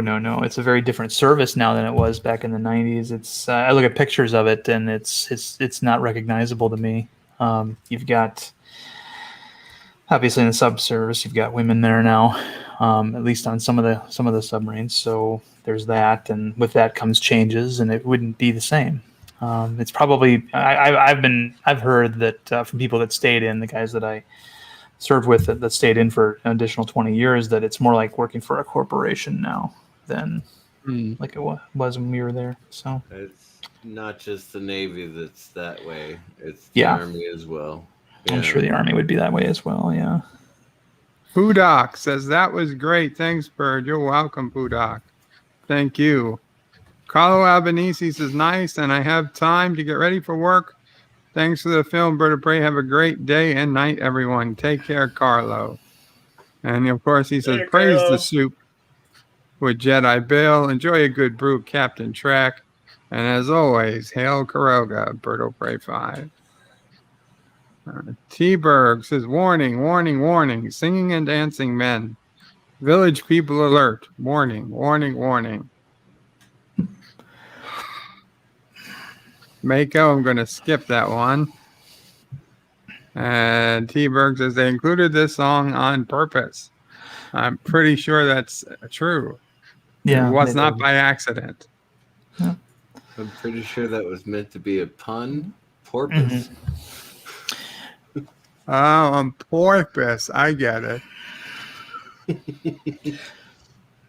But this movie was made with the cooperation of the U.S. Navy, unlike other movies like Crimson Tide, for example, where they had to essentially swipe a lot of footage of the submarine that they used. So, and then all their sets were whatever they could find that could pass for, civilian, in a civilian mind as a submarine set. But no, they. They had access to all the Navy museums and things. So, I mean, it's. I've said this that Down Periscope is probably one of the most accurate, if not the most accurate modern submarine film, simply because the plot is something that we've done before. There was when I was in, there was a Tang class submarine called the USS Trout, SS 566. It was a diesel submarine reactivated. We sold it years ago to the Iranians, and they renamed it, and then we reacquired it like in 1992 and repurposed it for this kind of a war game exercise situation. So for about 10 years, it was used for this kind of purpose.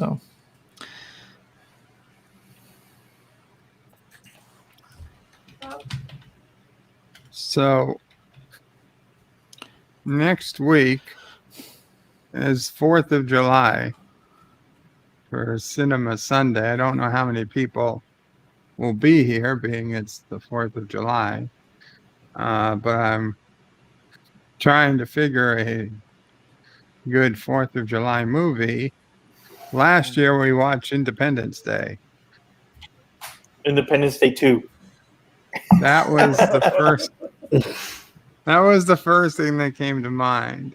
It is a little newer than I'd like to go, but it's also a lot crappier than Although the truth is, I never actually think I got to the end of Independence Day 2. I think I got about halfway through and bailed. I'm just trying to.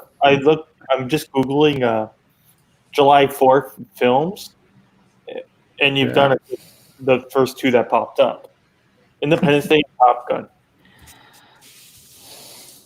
Are we born on the 4th of July?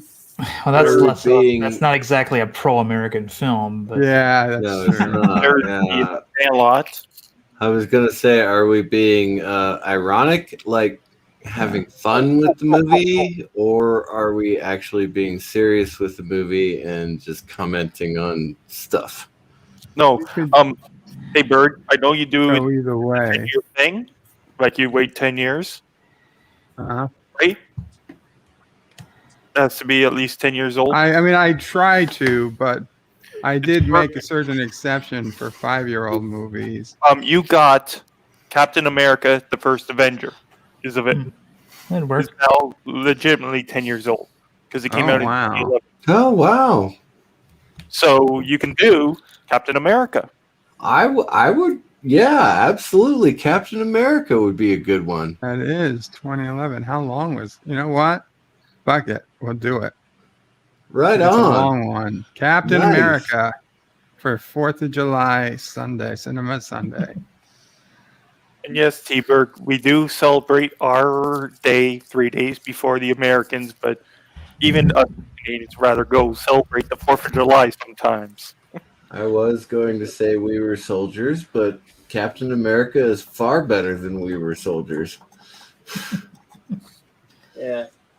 We Were Soldiers is a little bit depressing. I cry a lot in We Were Soldiers. There we go.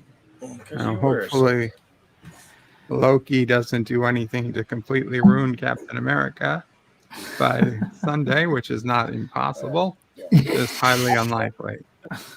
Yeah, I'm just working on my Loki review right now of episode 3.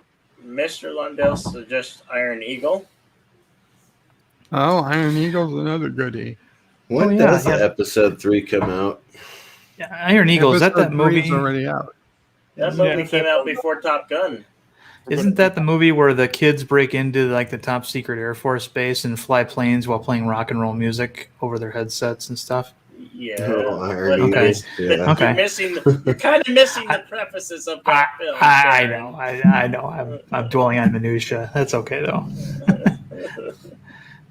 Louis Gossett Jr. was in those movies, as I recall, and then the character that was the star of the first film dies in the second movie right away. Weird.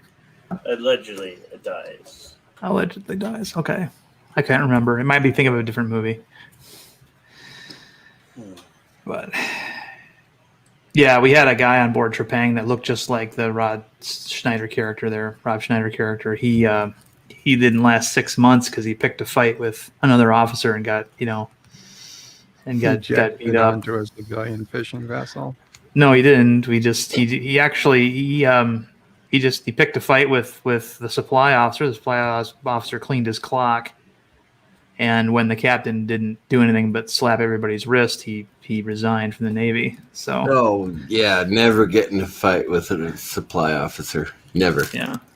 Ever. The supply officer he got into a fight with, decided to pick a fight with, had been an enlisted Marine prior to being a naval officer. So, he was not the one you really wanted to pick a fight with, and it was one of those things where this guy was a 2-bar lieutenant, and the supply officer was a single bar lieutenant. So a lieutenant junior grade, lieutenant junior grade, and when the supply officer grabbed a hold of that squirrely little ship and slapped him silly and gave him a black eye, and then the captain wasn't going to do anything about it. It says, well, you provoked him, and he resigned from the Navy. just for those who have no idea what we're talking about, Mustang officers are enlisted prior to becoming officers, and they are some of the best officers in the military, regardless of which branch. But the funny thing about this is that the Marines are a department of the Navy. And so, well, they still are technically. I mean, they get paid by the Navy. But yeah, so like Marine officers go to Annapolis, right? But Mustang Marine officers go to Marine Basic Course. And that's difficult for a lot of people to understand the difference.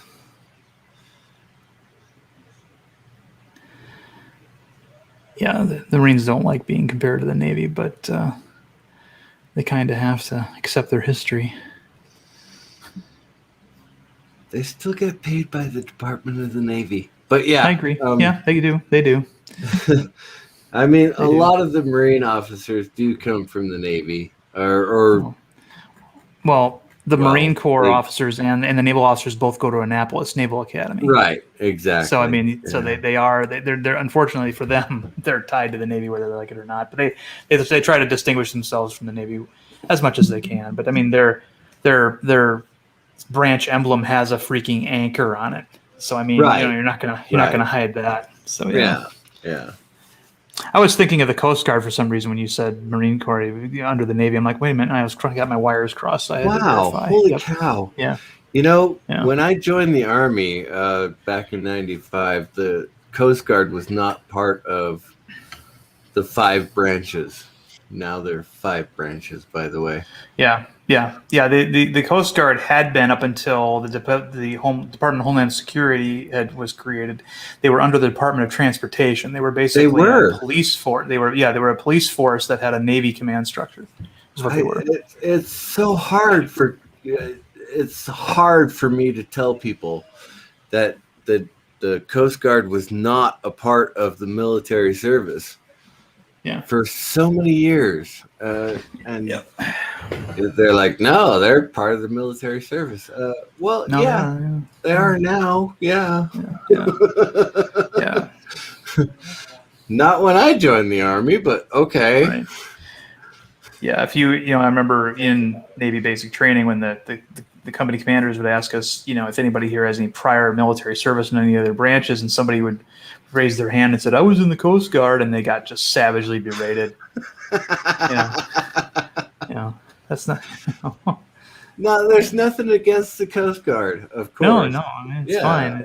They should be under the military branches, obviously. Okay. They should have been from. Sorry. We're not doing Ernest joins the Army for 4th of July. And we're not doing Ernest Scared Stupid for Halloween. In fact, we're not doing Ernest movies at all. Why not? Back in the day, I did enjoy myself a good Ernest movie. Ernest Goes to Jail and maybe a couple of others. That guy. But I couldn't do him as an adult. I tried once to rewatch an Ernest movie. It did not go well. It did not age well, those movies. I would rather watch a sparkly vampire movie than the damn Ernest movies, okay? Wow. Wow.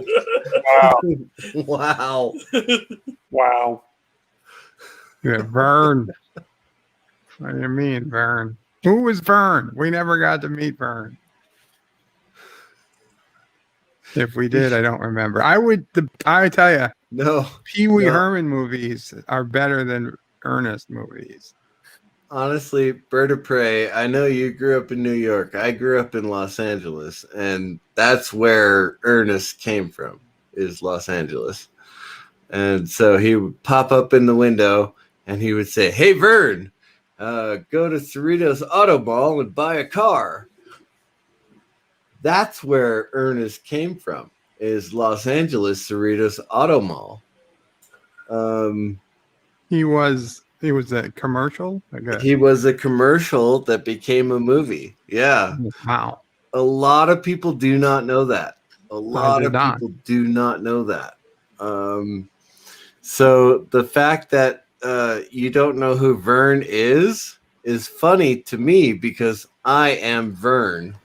Yeah. I mean, anyone who watched those Cerritos Auto Mall commercials with Ernest, we knew that we were Vern, and the rest of the country had no idea. Yeah. So Ernest goes to camp. Yeah. Nobody knows. Nobody knows who Vern is.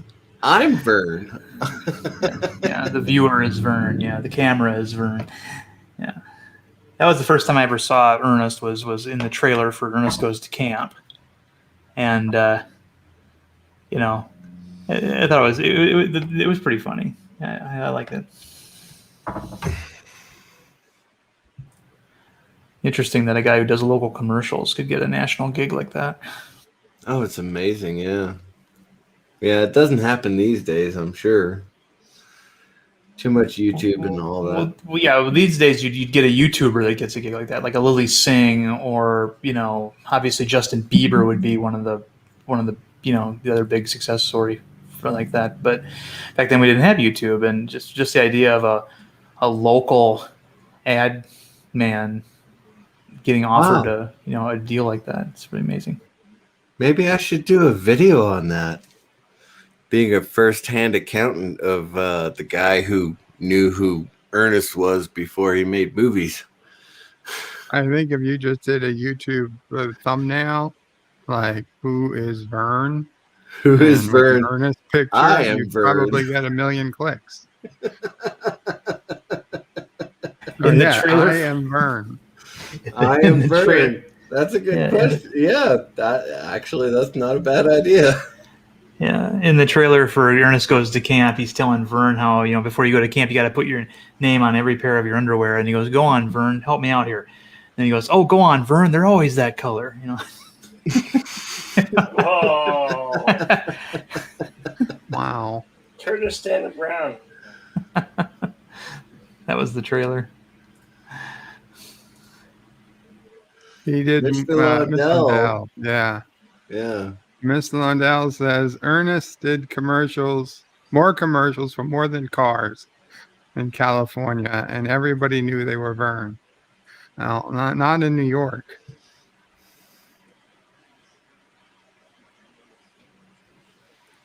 An actor says, "I have a feeling that not knowing what Ernest movies are is a blessing." Yeah, it could be.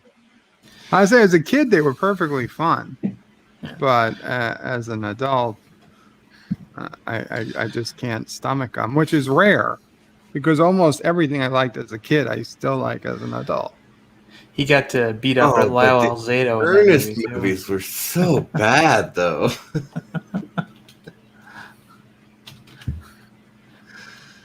This is the only one I ever saw, though. I saw the VHS jacket for Ernest Goes to Jail, and it shows him having tunneled his way out of the prison with a spoon. But then he's looking up at a cop and giving that fake smile of his to the cop. My very favorite scene of someone tunneling out of jail was Top Secret, when the doctor was tunneling out of his prison cell, and when you actually got to see his tunnel, it was like a 4-lane highway with fluorescent lights and everything. I mean, I was almost all the way through. Yeah. All right. Well, thanks for having me, guys. I'm going to take off. I got some stuff I got to do yet this afternoon, so I will speak to you guys later. Later, Darin. Yep. See you later, Darin. See you.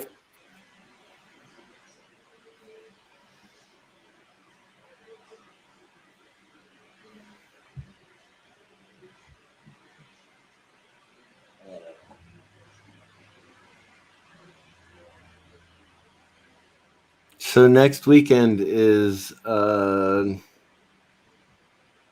movie did you choose for next weekend? Captain America, the first. Captain America, yeah. Right on. That's fantastic. What you got? What you got going on there, Commodore Ty? And have you made 300 yet?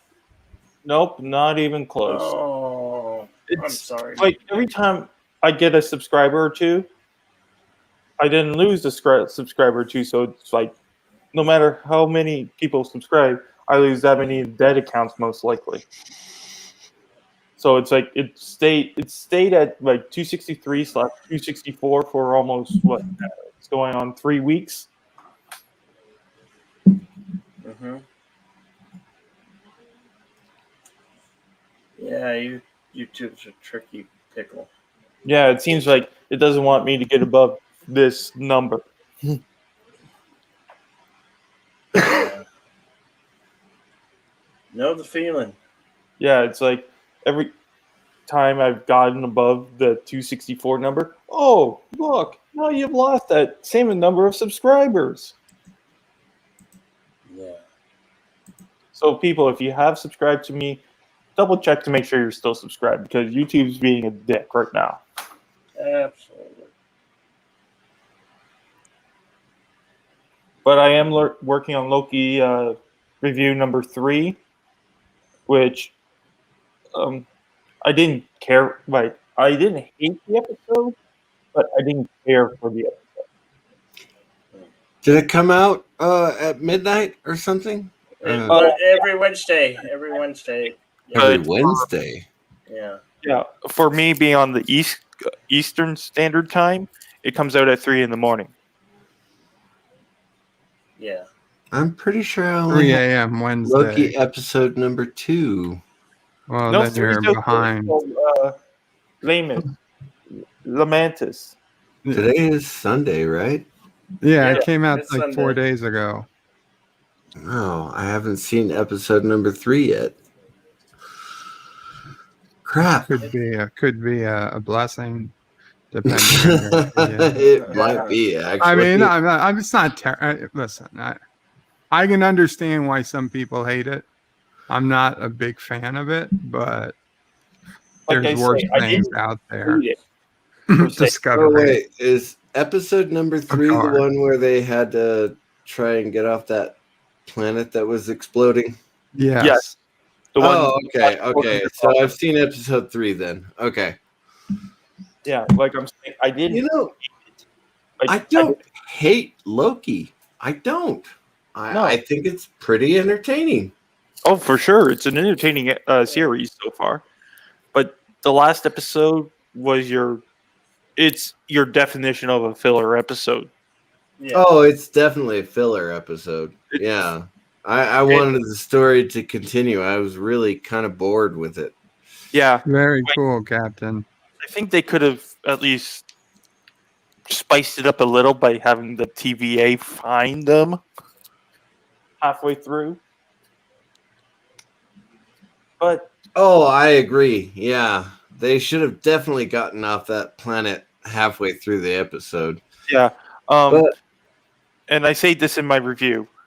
Spoiler for people that want to check it out when it's uploaded. Hopefully you do. I've never seen an episode where they say so much, but you learn so little. yeah, I know. We all know that the other Loki is a girl, and she doesn't want to be called Loki. Got it. I mean, spoilers, whatever. But I think everyone in our group has watched at least the first 2 episodes. They call her the variant. Variant? Yeah. they're No. all variants. Yeah. It's Sylvia. Main protagonist. Yeah, whatever. Who Um, cares? yeah, It's just, get rid of the filler episodes. I mean, I understand. Especially have when to- it's only a 6-episode miniseries. You don't Exactly. have filler You episode. You don't need a filler episode when you got a 6-episode series going on. Yeah, if it was like a normal series back in the day with the 22 episodes, then yes, 1 or 2 will be a filler episode. But when it's 6 episodes, you need to go bing, bang, bang, bang. They can't do that. They can't do that. They're not talented enough to be able to write 22 episodes, let alone filler episodes in between to carry on an arc. I do agree. It is a bit of world building, but they stretched it out way too long. Like this whole episode could have been done in 15 minutes, and you still have 30 minutes left to play around. Absolutely, I agree with you. Yeah, this episode was far too long to be worth watching a second time. I guarantee you, I'm not going to watch it a second time.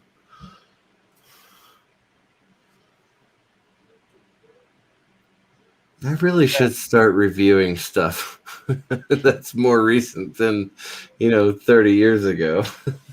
Hey, sometimes it's always a good thing to go back to the older stuff, like how I reviewed the Time Tunnel. It's great to get a modern look at something that was created in the 1960s.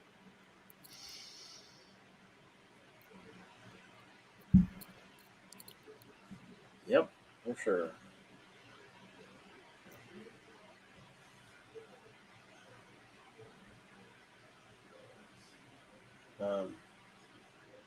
Sorry about that. I had the microphone off.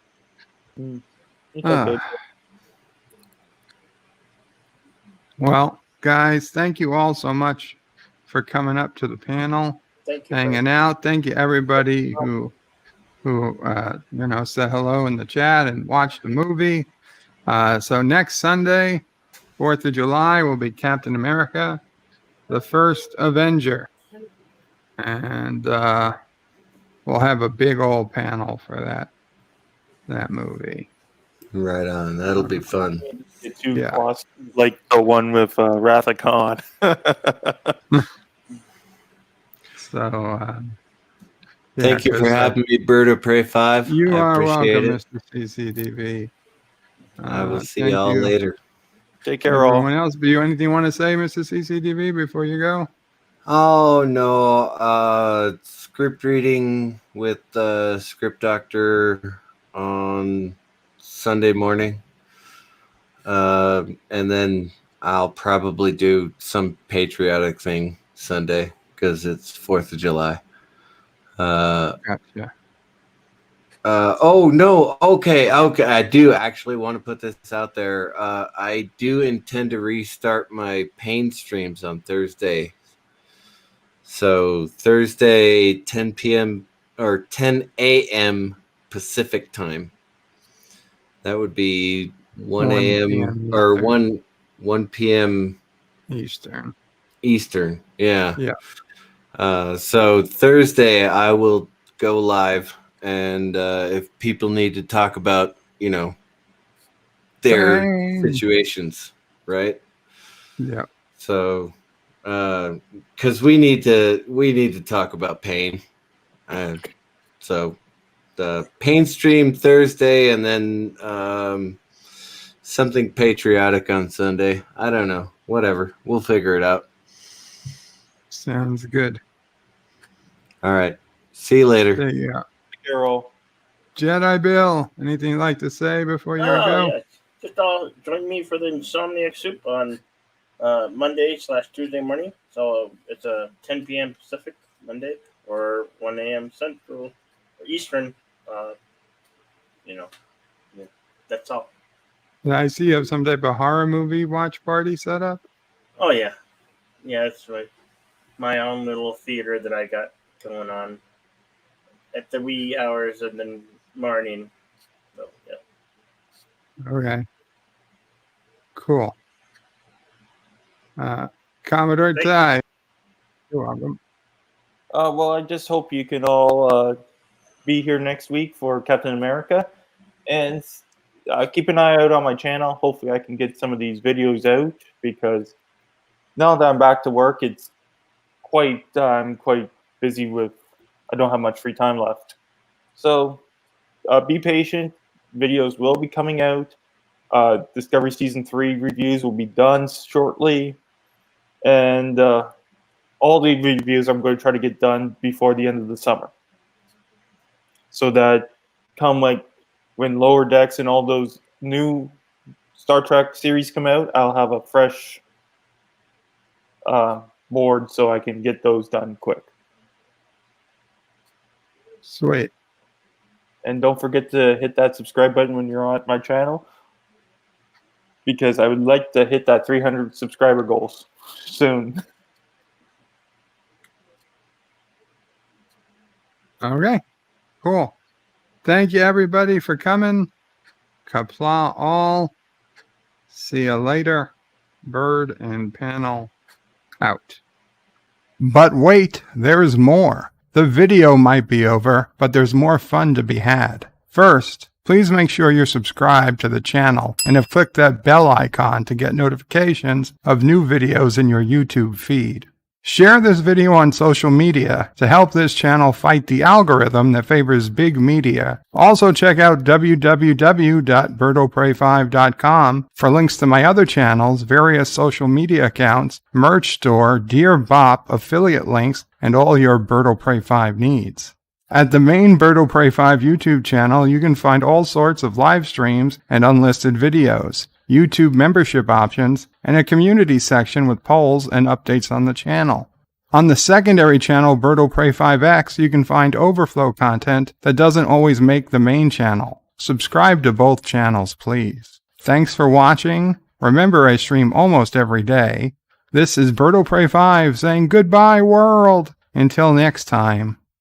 P.S.